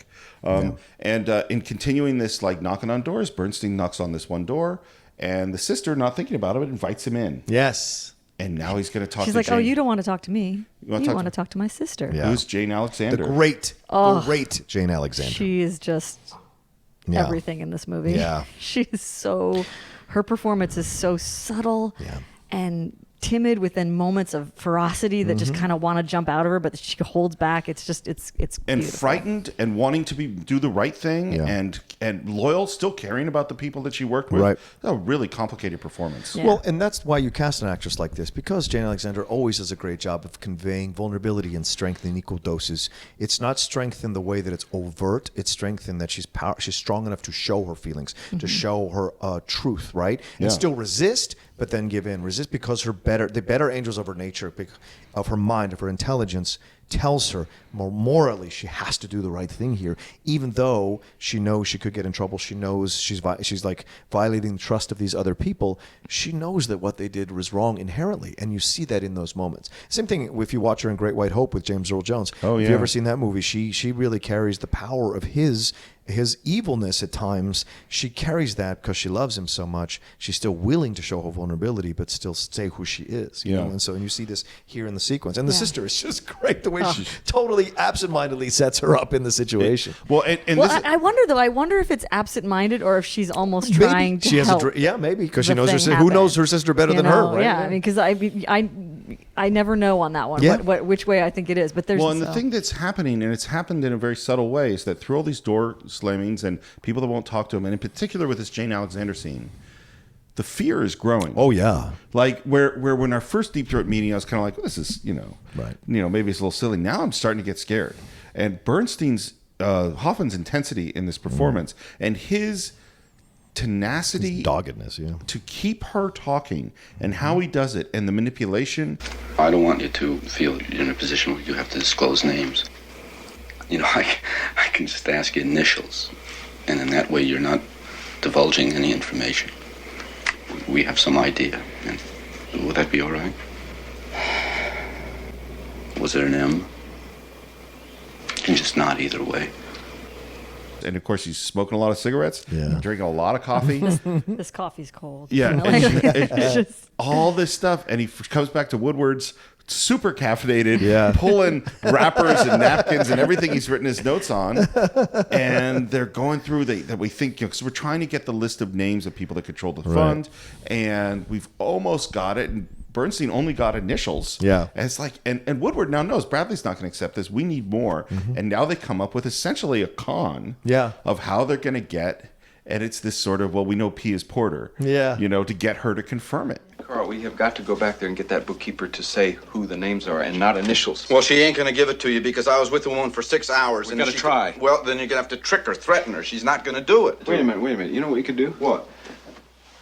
Listen, we go back there. Yeah. And you ask her who P is. Yeah. And then I say, no. We know P is Porter. I just bury it. Okay, now wait a minute. I say to her, who is P? Right. And then you say to me... I say, no, we know P is Porter. You mean you try to fake her out? Right. And what if she denies it? We're screwed. And we get to see him go back again. She's terrified. With Woodward. Yeah, they surprise her out of her and it's great too veranda. because like they play her and play that scene so well. Yeah. Because every question she's got about how they're going to get her in trouble, they've got an answer to Yeah. it. That we parked around the corner. We, Yeah. if you let us in, they won't see us. Every question she has, they've got to. And it's almost cruel. Yeah. It is. Because you feel for her. Sure. course. Well, and this is this thing about this movie is like they're after the truth, right? You know, but that's what I like about it. Both sides are represented. Both sides. They're not just seen as heroes. No, there's a consequence to what they're doing. There's casualties to what they're doing. Well, and I think she wants them to know the truth. She does. On some level, she wants them to have this. I don't think she would have surrendered. She's not feeling good about where she's at and what's going on, and you know, it's not. And that leads us to this guy Sloan. Yes. Who had been an attorney working in the Nixon White House, who had resigned, and they go, and who answers the door? But Meredith Baxter. Yes. Who's like I grew up with watching on Family Ties. Of course. And now you could really see how well they're working together. Yeah. Now they're just like they are finishing each other's sentences. They are a team. Yeah. We go back to the editors. Guess what? Still not enough for Ben Bradley. Asshole. And he has lovable asshole. Great line. God damn it! When is anyone going to go on the record in this thing? When is anyone going to go on the record on this thing? Oh, I love Jason Robards. Please play the clip here, please. Oh, I will. There's no question. God damn it! When is somebody gonna go on the record in this story? And we call up Mitchell, who's asleep. Yeah. All that crap. You putting it in the paper? Well, Look, it's all been denied. You tell your publisher. Tell Katie Graves she's going to get a tit caught in a big ring if that's published. It's 11:30. The guy doesn't know what time it is. Yeah, he's so groggy. Morning or night? Yeah, morning or night. And he goes, "You guys with yours, don't go print." He does all this kind of stuff. But that's it. You can catch him in those moments. Yeah. You can catch him in those moments. Yeah. People want to tell. People inherently want to tell the truth. If you catch them when their guard's down, they will tell you the truth. And that's the thing, whether they're waking up or on drugs or drunk or whatever. If you can catch them at the right time with the right question, they will tell you the truth, and it's all there. Oh, yeah. And suddenly we got something, and Bradley says... That's a great scene, man. I can't do the reporting for my reporters, which means I have to trust them. And I hate trusting anybody. Run that, baby. And they run this story, and the White House comes out with, I love this term, their non-denial denial. Yeah. It's a great term. This sequence where they do the non-denial denial, that's actual footage of that guy going up there. You could juxtapose Sean Spicer's footage talking about the whole situation with the it is almost the same. The press this, the press that, the press is, and Ben Bradley's political leanings, like this whole inference that the only reason they're searching the truth is because they're politically biased. This is the escape. This is the shield that people who are guilty use all the time. And to see it happening now, even more so in our current political climate, what's going on with Trump and Russia, we see that they're like, oh, fake news, alternative, this idea of alternative facts, this idea like, oh no, CNN, it's Clinton News Network, all this bullshit to obscure the fact that there's legitimate truth that is coming out. That research, by destroying the media, you destroy the ability to be questioned, and it is a dictator tactic. And Nixon was doing that through his people. That was all through his people. So it's not a surprise to see it happening again. It's unfortunate. It's funny. I had a political science professor at Cal, and what he said at one point was the moment that you switch from factual debate to ad hominem attacks, to attacking the other side, is the moment that might win you the fight, but it is the moment that you've lost the argument. Yes, absolutely. And it's a really hard thing because if someone starts throwing mud at you, it's you can't not throw mud back. It's human nature to throw it back. It's not even that it's human nature. It's that, although it is, it's that this is what's effective. Yeah. Once the argument is someone's calling you a son of a bitch and swinging punches at you, and you're going, let me bring out some statistics. Yeah. You're not going to win that fight. Well, and that's why something like Bill O'Reilly getting kicked off Fox News is so shot. He should have been kicked off years ago for the lies he told. But it was because they settled sexual harassment suits, and that number came out. Once the number came out, and the amount of money and the amount of lawsuits there were, then all of a sudden advertisers pull out all of a sudden stuff. So that's the thing. Once facts really come out and people listen to the facts, that's the difference. People listen to the facts and they move the money. Once again, follow the money. Then things change. Well, and we're going to talk about stuff to say maybe at the end. But the reason that Bill O'Reilly was on Fox News for so long is that he made $60 million a year for that network. Right, but he also brought in viewers. A lot of viewers who bought his stuff, side of stuff. Of course. But of course, we're still not there. And we start to find out about this guy, Donald Segretti. Yeah. And Donald Segretti is a young guy and was employed by Creep. Yeah. And they did something they called rat fucking. Yeah. Great term. Yeah. Great term. And his performance, it's what's his name? Robert Walden is a great actor who the lawyer that Bernstein goes down to see. Yeah.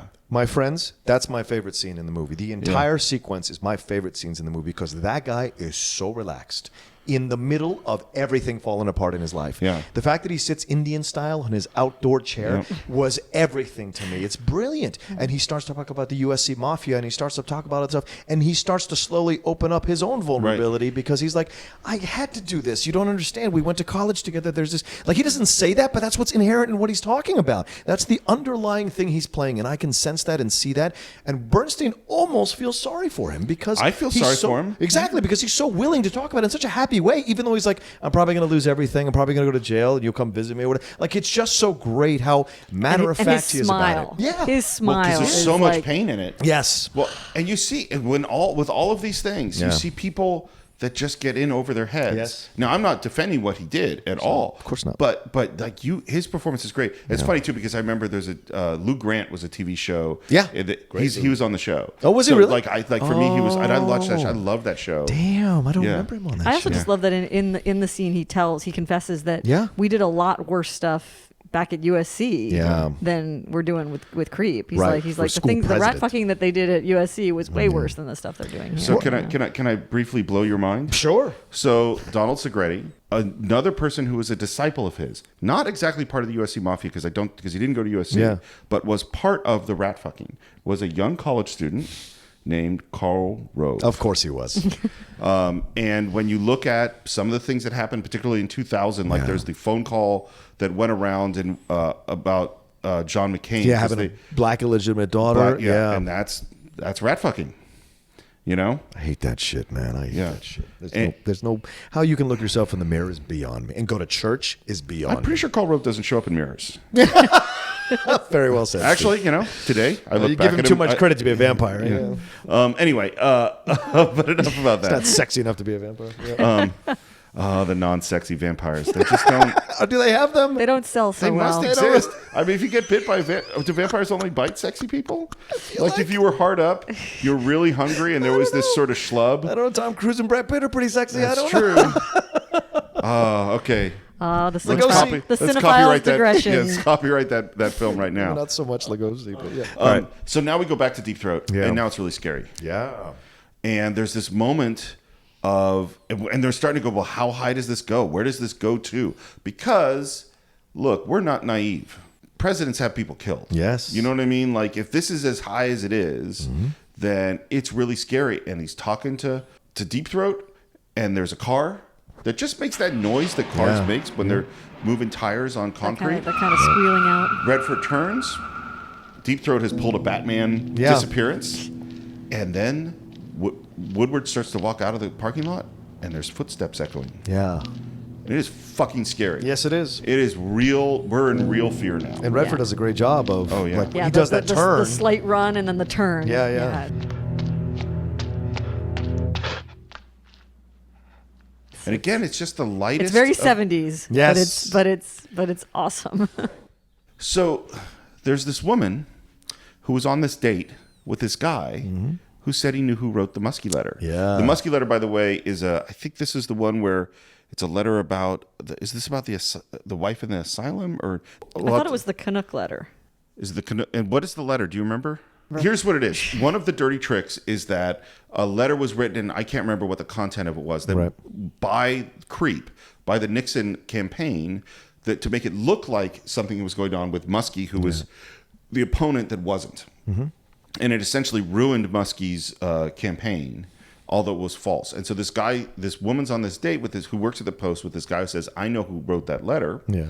And again, we have Bernstein and Woodward in this scene of how far do we push it. And what's fascinating about this one, Woodward has always been sort of the holding back one. Yeah. And then there's this coldness to him because he says, Do you think he said it to impress you, to try to get you to go to bed with him? Jesus.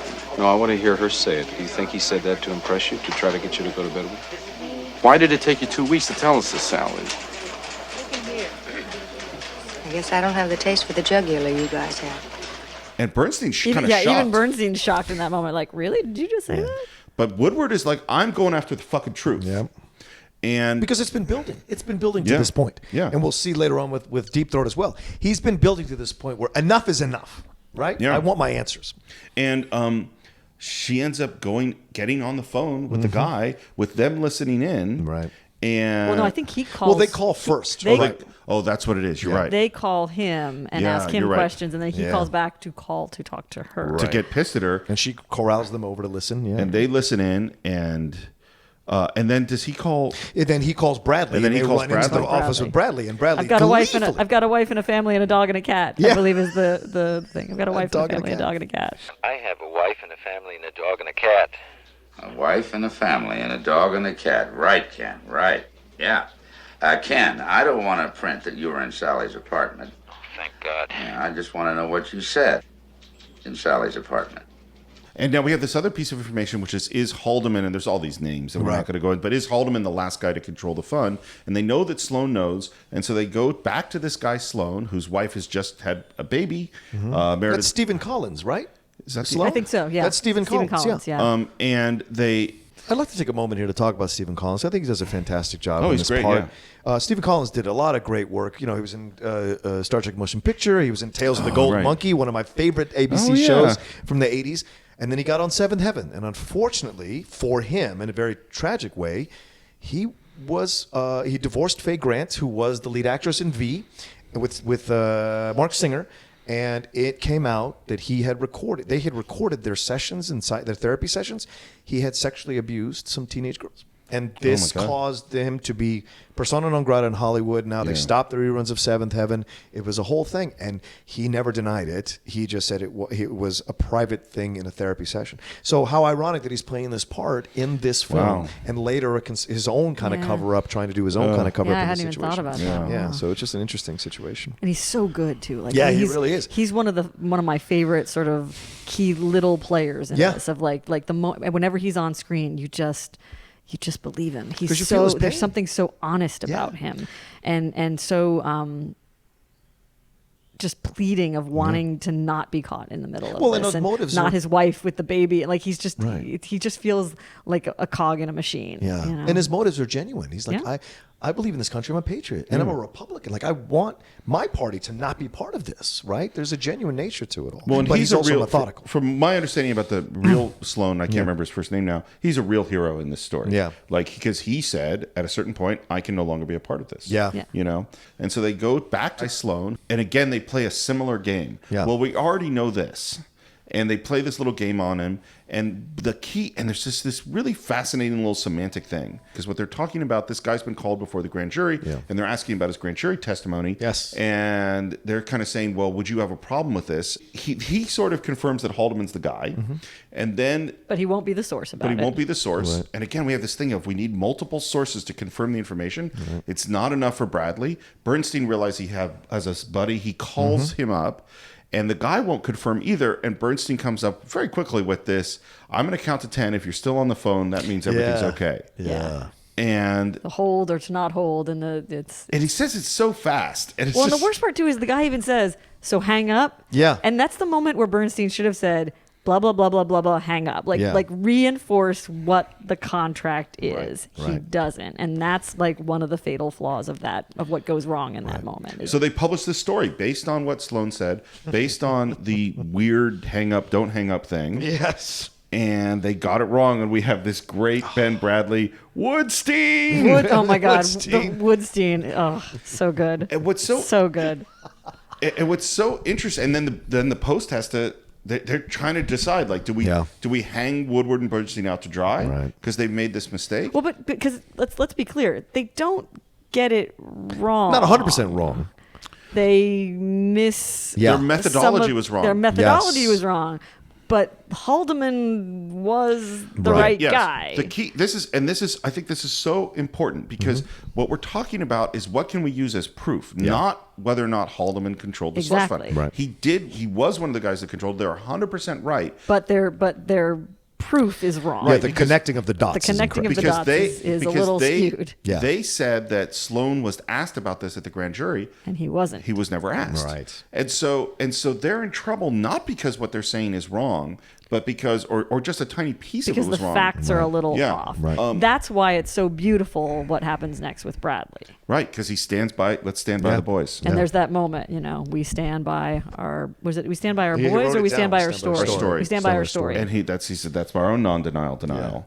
And again, in contrast to things that are happening today, there are so many things that are put out that are not factually true on so many levels. And I'm going to just say by both sides, because the things are being spun all the time. Absolutely. Constantly. And because things are moving so fast, no one stops and says, this was incorrect. And you think about the meticulousness which they're trying to find the truth in this film.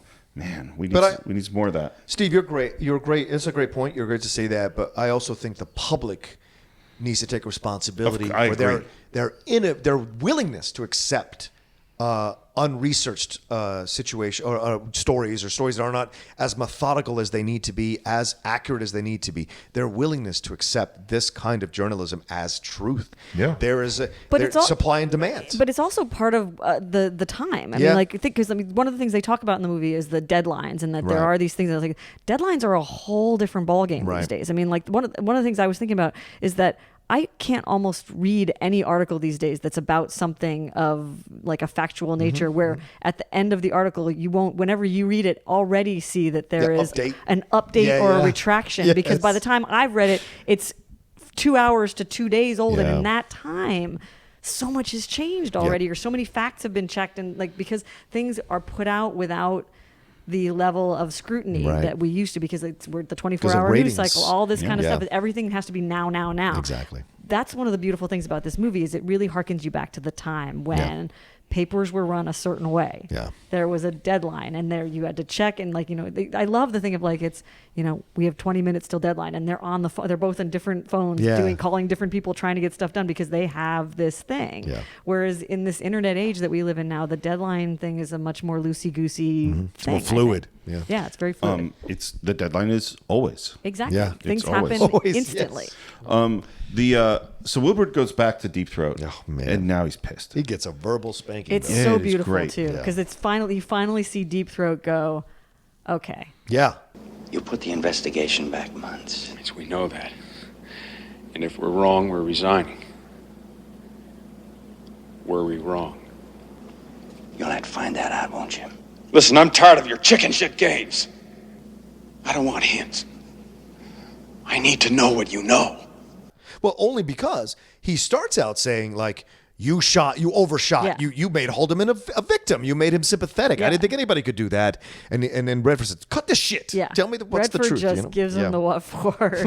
And by the way, the Deep Throat stuff in that thing there, it's also wonderful to watch Hal Holbrook have that moment, like you talked about earlier about Redford having the wheels turning. Like you can see as soon as Redford gives him the what for in that scene, you can see the wheels turning in Deep Throat's mind, and he decides in that moment, okay, I'm gonna help them. Yeah, I'm gonna help them. I'm gonna go deeper. Yeah, and I'm gonna finally deeper give them Deep Throat has ever gone before. I'm gonna give them what they need. I'm gonna give these boys what they need so that we can get this done. Even a deeper and it's throat. beautiful because you actually Hal Holbrook is such a great actor that Deep you Throat see too. The deepest Deeper throat there is. I'm trying to make a sorry, sophisticated point We're here. children, Ben. Hal Holbrook is such a good actor in that moment, and you just see him, the pain and the decision and the thoughtfulness that's going into it, and it's just a great point you bring up, Karen, because this is when we humanize Deep Throat.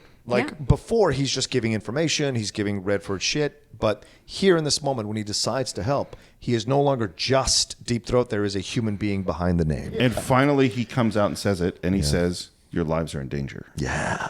So Woodward goes back to Bernstein's place, and first thing he does, he turns the music up. He turns more music up, and they type, and they have this conversation in typing, which is brilliant in terms of their lives being in danger, but it's also brilliant in terms of typing is their way of communicating. Right. And so it's so great to see them type these questions back and forth to each other. And so now, in the middle of the night, Woodward and Bernstein go to Bradley's house. Yeah. Pull him Ballsy, outside. Man. Pull him outside. Yeah. Tell him what they've got. Great He's house, like, why can't you call me? Phones aren't safe. Yeah. Why can't we come inside? We can't come inside. Why can't you come inside?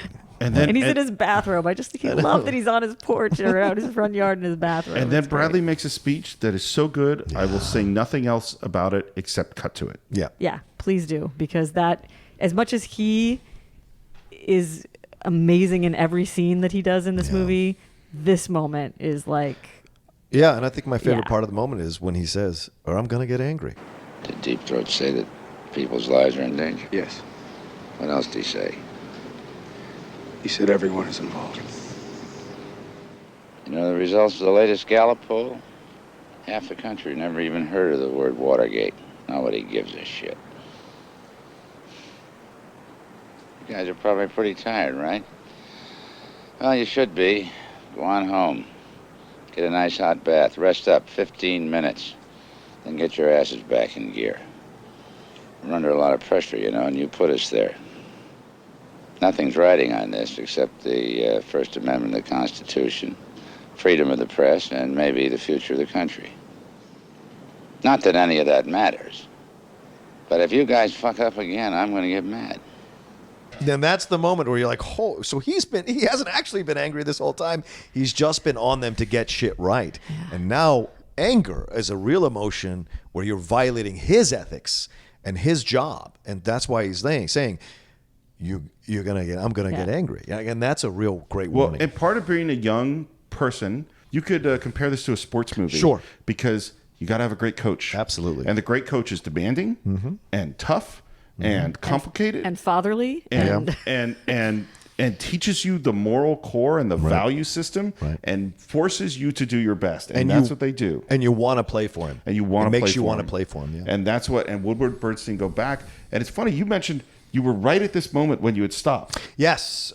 When I was watching it in preparation for this podcast, I stopped because I was falling asleep and I was like, okay, I don't want to be asleep to see the next, what I thought was the next 10 minutes of the movie. And I woke up the next morning, I started, and it's the end of the movie. And so it was like, oh shit, this was the moment. Well, because normally, like if it was in the sports movie, when the coach makes the big speech, now we're going to have the final game. Well, because I mean, we literally go from that scene with Bradley, then it's just next to that scene in the post, right? And where, it's where it's the TV and they're typing. Which I think is a great juxtaposition. It's a long scene, too. Yeah. Like, it's at least a couple minutes. And it's this wide shot, and it might be a split diopter as well with the TV in the foreground. And you push in, and they're typing, and nothing is said.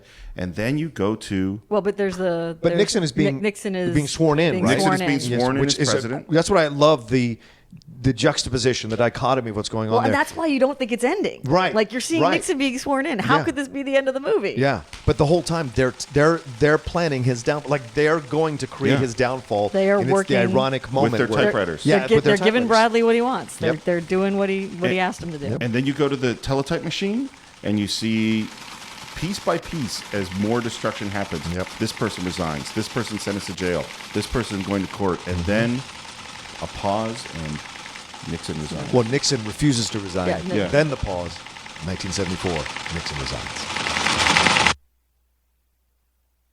And that's it. Yeah. And it is a profound and ending. then it goes to black. Yep. With no sound for a minute. And then as soon as the credits start to come up, then I think the music comes up again. And it's just like, and you're like, what? Yeah. Once again. And then you're also, yes. But like for a moment there, you're like, really?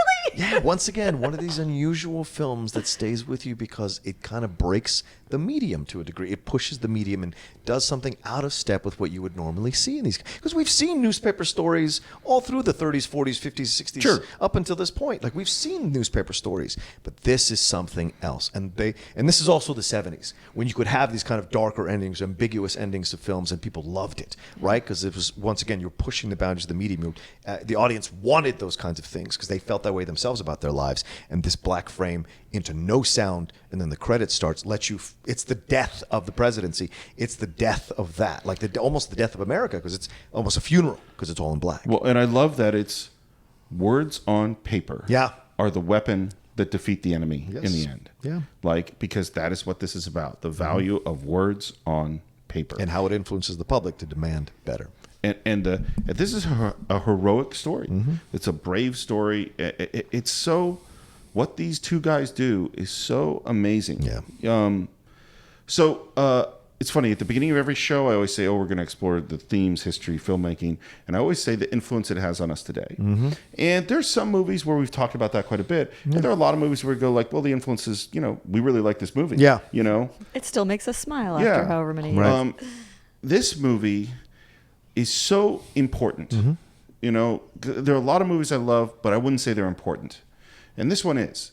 And the first thing is this influenced a whole generation of journalists. Right. Just as it influenced you. Yeah. People really went like, oh, this is what I want. This is an important job. Yeah. This is like being a doctor or, like this is a job of the health of the world is dependent upon people doing this job. Yeah. Actually, can I jump in with one of my favorite quotes we heard in one of the docs we watched was, "There is no question that the coverage of Watergate by the Post strengthened considerably the press in the nation. Yeah. It showed that with courage you could do the role that we all felt that journalism should do." Walter Cronkite. Yeah, that makes sense. That just, when we were watching the doc about this, I was just like, oh man, can we just like plaster that up on every billboard in the world right now? And we see how things have changed. And I was thinking about this a lot. It's like, what happens today? What happens when these things, big stories happen? Well, you don't have a couple of guys painstakingly finding the truth over many years. Yeah. What you have instead is the 24-hour news cycle, or the internet and bloggers have an instant need to come out with a story right now. Yeah. And then because they have to fill up not just a few pages or a few lines, paragraphs in an article, they have to fill up hours and hours of material. They don't have any facts yet. So they have people come in and speculate. Well, maybe it means this. Yeah. It could be this. Maybe it could be this. And then you have people speculate on the speculators. Mm-hmm. Well, if it's this, then this. Right. What's that going to do to their chances in the election? What's that going to do? How are they going to do in Iowa if this is true? Right.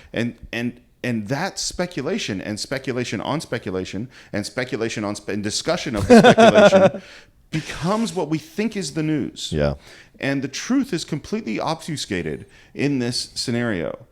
And so the discipline and the hard work to get to the truth, which as we see is needle in a haystack, slow, painstaking work to be sure, is replaced in our society by the need to fill hours on these news cycles. Yeah. And personality. I mean, it's a lot about Yeah. personality. Well, I mean, I think the airplane, that airplane is the perfect, the Philippines airplane that disappeared. That's a perfect example of how that can run amok. Yeah. Right. But I think also what the film has influenced, like you said, a generation of journalists, but I think people come back to that film over and over again and become journalists as well from the next generation and the next generation. so. Film I hope carries so. over. Yeah, I really do. Because there's some great work being done on Vox. There's some great work being done on Mashable. There's great work on these online websites that you can find these fantastic writers that really go deep on the subjects and interesting subjects, and not just media, not just politics, also international politics. You can learn so much about how the world functions and money situations and banks. Like all this stuff is there to explore and understand if you want to take the time. If you want to take the time. Yeah, and you have That's the thing. You have to. And the other thing I wanted to talk about, and I'm getting a little on my soapbox right here. That's all right. I know that there are people who've listened to the show who get really upset when we talk politics. Do they? Yeah. They do? Yeah, They we've get gotten upset? we've gotten that a few times. All right. Welcome to the world, people.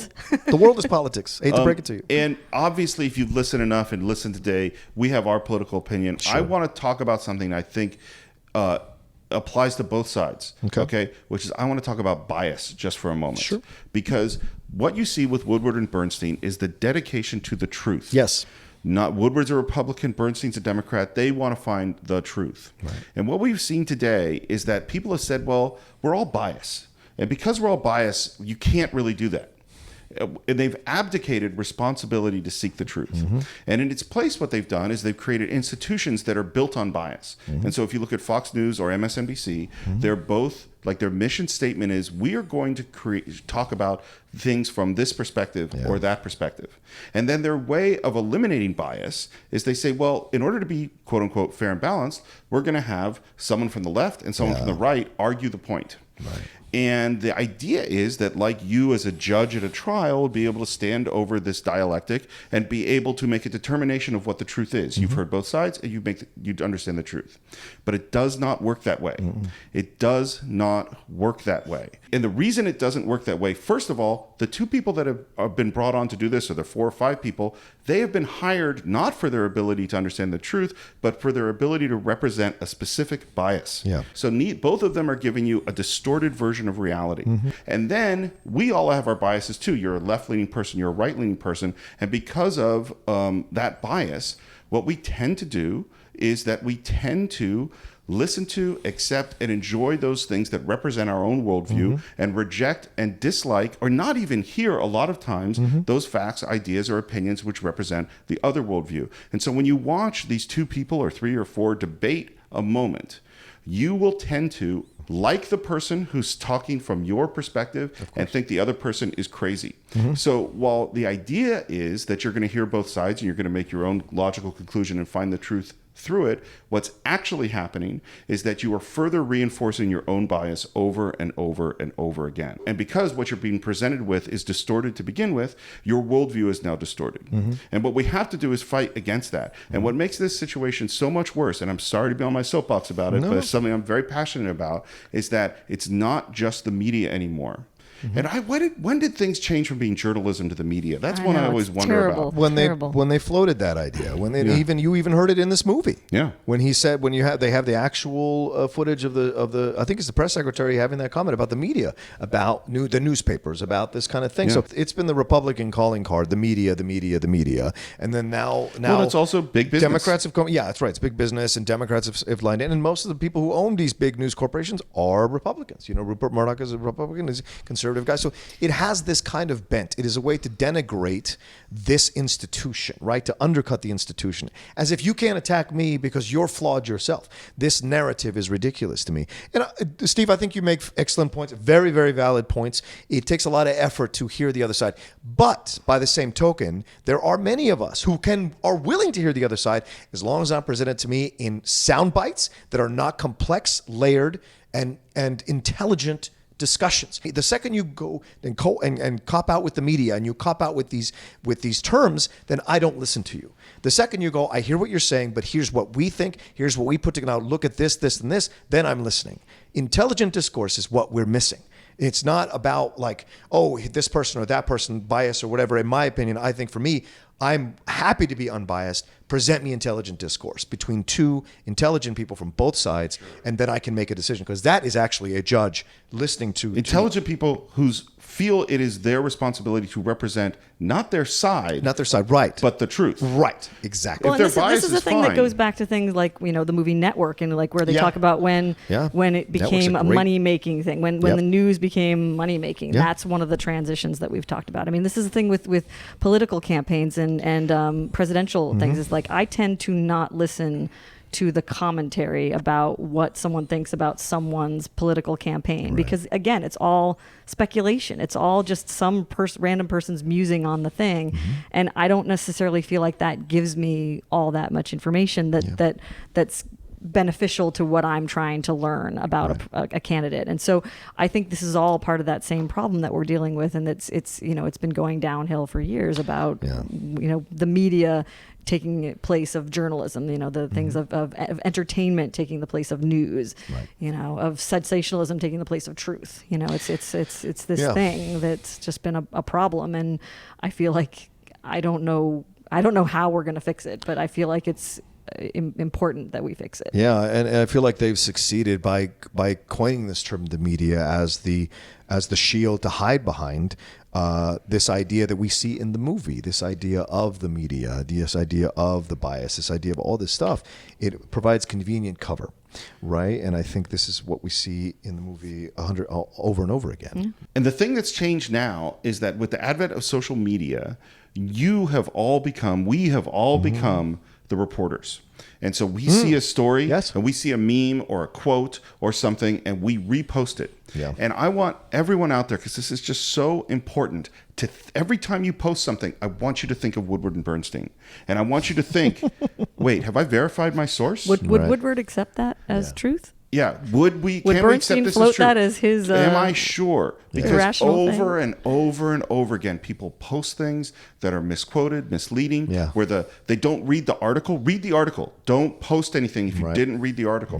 Where the headline doesn't match the article, or it is inflammatory, or it says things like "You won't believe the something that someone's doing today." I hate those. Right then, you should be concerned about this source. Let's ask ourselves, what would Ben Bradley do? Yeah. And only then do you post it. And I'll tell you one more thing. When you post something and it ends up being wrong and someone says, hey, that's not really true, then be the reporter. Be the newspaper and offer a retraction. Put up and say, you know what? I was wrong about this. Here's the correct information. Apologize. And that's how our society is going to get better, because the responsibility is now on us. Yeah, and it's a great point, Steve. And this, I want to clarify what I said earlier about this media thing. I want to make my point even clearer in this. In the film, you see them mess up the situation with Haldeman, right? Because the tightrope they're walking is so high that the first mistake you make, the whole thing could fall apart, right? It's like a Jenga thing, right? And so this is what happens now. By what they've made the media such a negative term that the second they get one thing wrong, or they're see, they're wrong, they're not trustworthy. They're not trustworthy. You mean the CIA who messed this up? We're going to listen to the CIA? And it's like, everybody fucks up. There's not some kind of situation where you can't have truth coming out of people who've made mistakes, or organizations that have made mistakes. You absolutely can. You cannot just completely destroy an organization from investigating you because they made a couple of mistakes. Everybody's made mistakes, including you. So therefore, you can. That's the theory that people operate under now in this political discourse that frustrates the living shit out of me, man. Well, and this brings up an excellent point of what's a good test to know if someone's a good source. Well, the good test is, what do they do when they fuck up? Right. Because, like, for instance, the New York Times said that Donald Trump had moved the Martin Luther King bust statue out of his Oval Office, which he didn't. Well, the New York Times immediately retracted it and offered an apology. If they retract and say, hey, I was wrong, we messed this up, that's a source you can trust. Absolutely. More than a source. I never said that. Yeah. I didn't do that. I didn't mean that. Right. You know, just or just pay no attention to this thing that happened. Or I wasn't implying that that was a sexual term for Ivanka Trump speaking into the microphone. Hey, I'm going to take a vacation for a little while. That's exactly what just happened today with Jason Waters. He went on vacation, unannounced vacation for 4 days. Why? Because he knew what he did, and he got caught. He got smoked. Yeah. And that's how it works. Instead of admitting, you know what, I misspoke. I apologize. I made a sexual reference. I shouldn't have done that. That's my fault. No, don't run off and take a vacation. You know, you have standards for friends and people you hang out with, and there are people you know who never take responsibility for their actions. They deny and they lie, and maybe you don't hang out with them anymore. You know, so pay attention. You know, okay. Ooh, that's a great soapbox. Yeah, I love it. We all got on there. There's enough room for the three of us. It's a big soapbox. Do they have soapboxes that people can stand on anymore? Of course. I don't know. If I stood on that Tide box from downstairs, I think it'd just collapse under my weight. We've just replaced them with Apple boxes. When I studied in London in '98, that you could go on Sundays to this Hyde Park, and people brought their own boxes, would stand up. They give soliloquies. Yeah, I think that probably still happens. Speaker's Corner. Speaker's Corner. Absolutely. Yeah. Okay. So I think we got a good sense of it. But Karen, can I ask you, what are your final thoughts on All the President's Men? My final thoughts on this movie. It's just, I love it so much. I mean, when people ask me, top 5 movies of all time, this is always in the top 5. Wow. This is a movie that I never get tired of it. And it's been so pivotal in making me who I am and the way that I think and how I am politically active and how I am in the way that I think about the world. And I just love it. But I also love it because of the filmmaking. Because we've said, it's taking something that should be so dry and so boring, and it puts together this amazing group of people. The cinematographer, the production designer, the casting director, the producer, all of the actors. Everybody is working together to take what it is that they are good at, listen to each other, and figure out how they can take this very strange story and make it cinematic and appealing and compelling. And they do it so well that it just gets me every time. Yeah. What about you? To me, this is one of my favorite films as well. I wouldn't put it in my top 10 for me, but it is absolutely a film that people need to revisit and watch over and over and over again for so many reasons that Karen just stated. Also, the acting is so powerful. For me as an actor, watching the acting in this film is so powerful. Watching the way the scenes are written. William Goldman does a great job of consolidating a 2-year story into 2 hours. It's pretty difficult. 2 hours and 15 minutes is pretty difficult to do, and he's able to. And Pakula's direction is impeccable. Absolutely. And the pacing of the film is good, and the movement. And I think what the film has to say speaks my language personally. The idea of the search for truth. Exactly. Regardless of where you're coming from, it's the search for truth, which, Steve, you've said it numerous times throughout this podcast. Regardless of what political party you are, it's about finding the truth. Why? Because of what Ben Bradlee says in that speech. The future of America is at stake here. And it is. It's not overstating it. Our principles can be seen as a rickety bridge or a concrete bridge. It's your choice what you see it as. And it's your choice how you want to either reinforce that bridge or walk on that bridge proudly. And that's the difference for me. And this film really shows you what the different approaches are to government. And I think this is fantastic. And once again, it's a great detective story because you think you're opening an umbrella when in fact you're opening a massive house-sized tent, right? You think it's going to be an umbrella and all of a sudden the umbrella is way bigger than you thought it was. And there's so much underneath it that you didn't think connected to what the overall story was. And you're like, oh my gosh, this is amazing. And it's so well done. And the way it ends is perfect, just perfect. Black frame, you decide what this is all about. It's perfect. I love what you said about the rickety bridge. And I just think like this, one of the things I've been thinking about a lot is how important faith in our system is to the survival of our system. Mm-hmm. Yes. And right now that bridge is really rickety. Yes. Because our faith has been brought into question. Over decades, over the last 2 decades. And one of the places that faith started cracking was Watergate. Yes. Yeah. Watergate. Yes. So we talked a lot about truth and politics and reporting and journalism. And, again, I don't want to give you the impression that this is a dry film. No. This is a really good movie. And maybe that's going to be my final thought.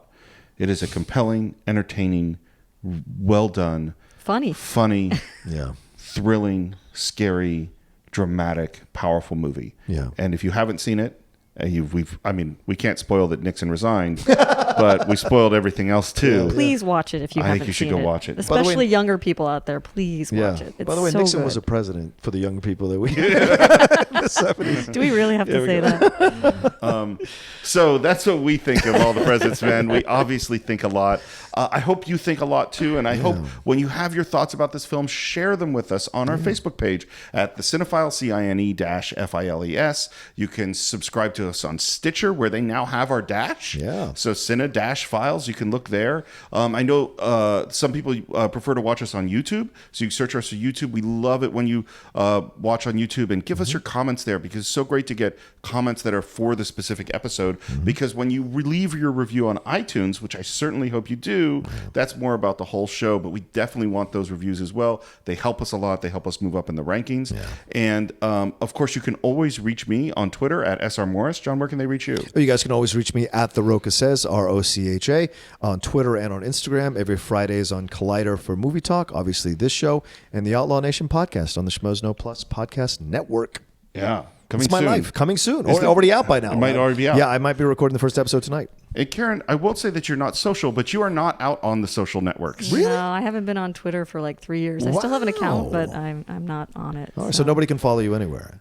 I mean, they could try, but I probably wouldn't respond. You're which like is deep really throat. You're bad. hiding out in the chat. I think it's a strange thing about casting directors. We try to keep a little to ourselves. Well, I follow a lot of them on Twitter. Yeah, So- but there's some that that get overwhelmed by. I'm sure. By that. Cast me in this show, I'm sure. That people can come out. I've seen people chase Karen or other casting directors out of a party. Wow. Trying to talk to them. Because they about- want to talk to us about the help that we can do for them. So. But Karen, I see you every day. But it was really nice having you on the podcast. Yes, thank you, Karen. And you could always put questions to Steve for Absolutely, me, and I'd be I happy to answer them. So I will. or John, but I see Steve more often than I see John. Definitely. It's really, really great having you on the podcast. Thank you This so is much a for lot of having me. fun. I love this movie so much, and I'm just happy to be here. So.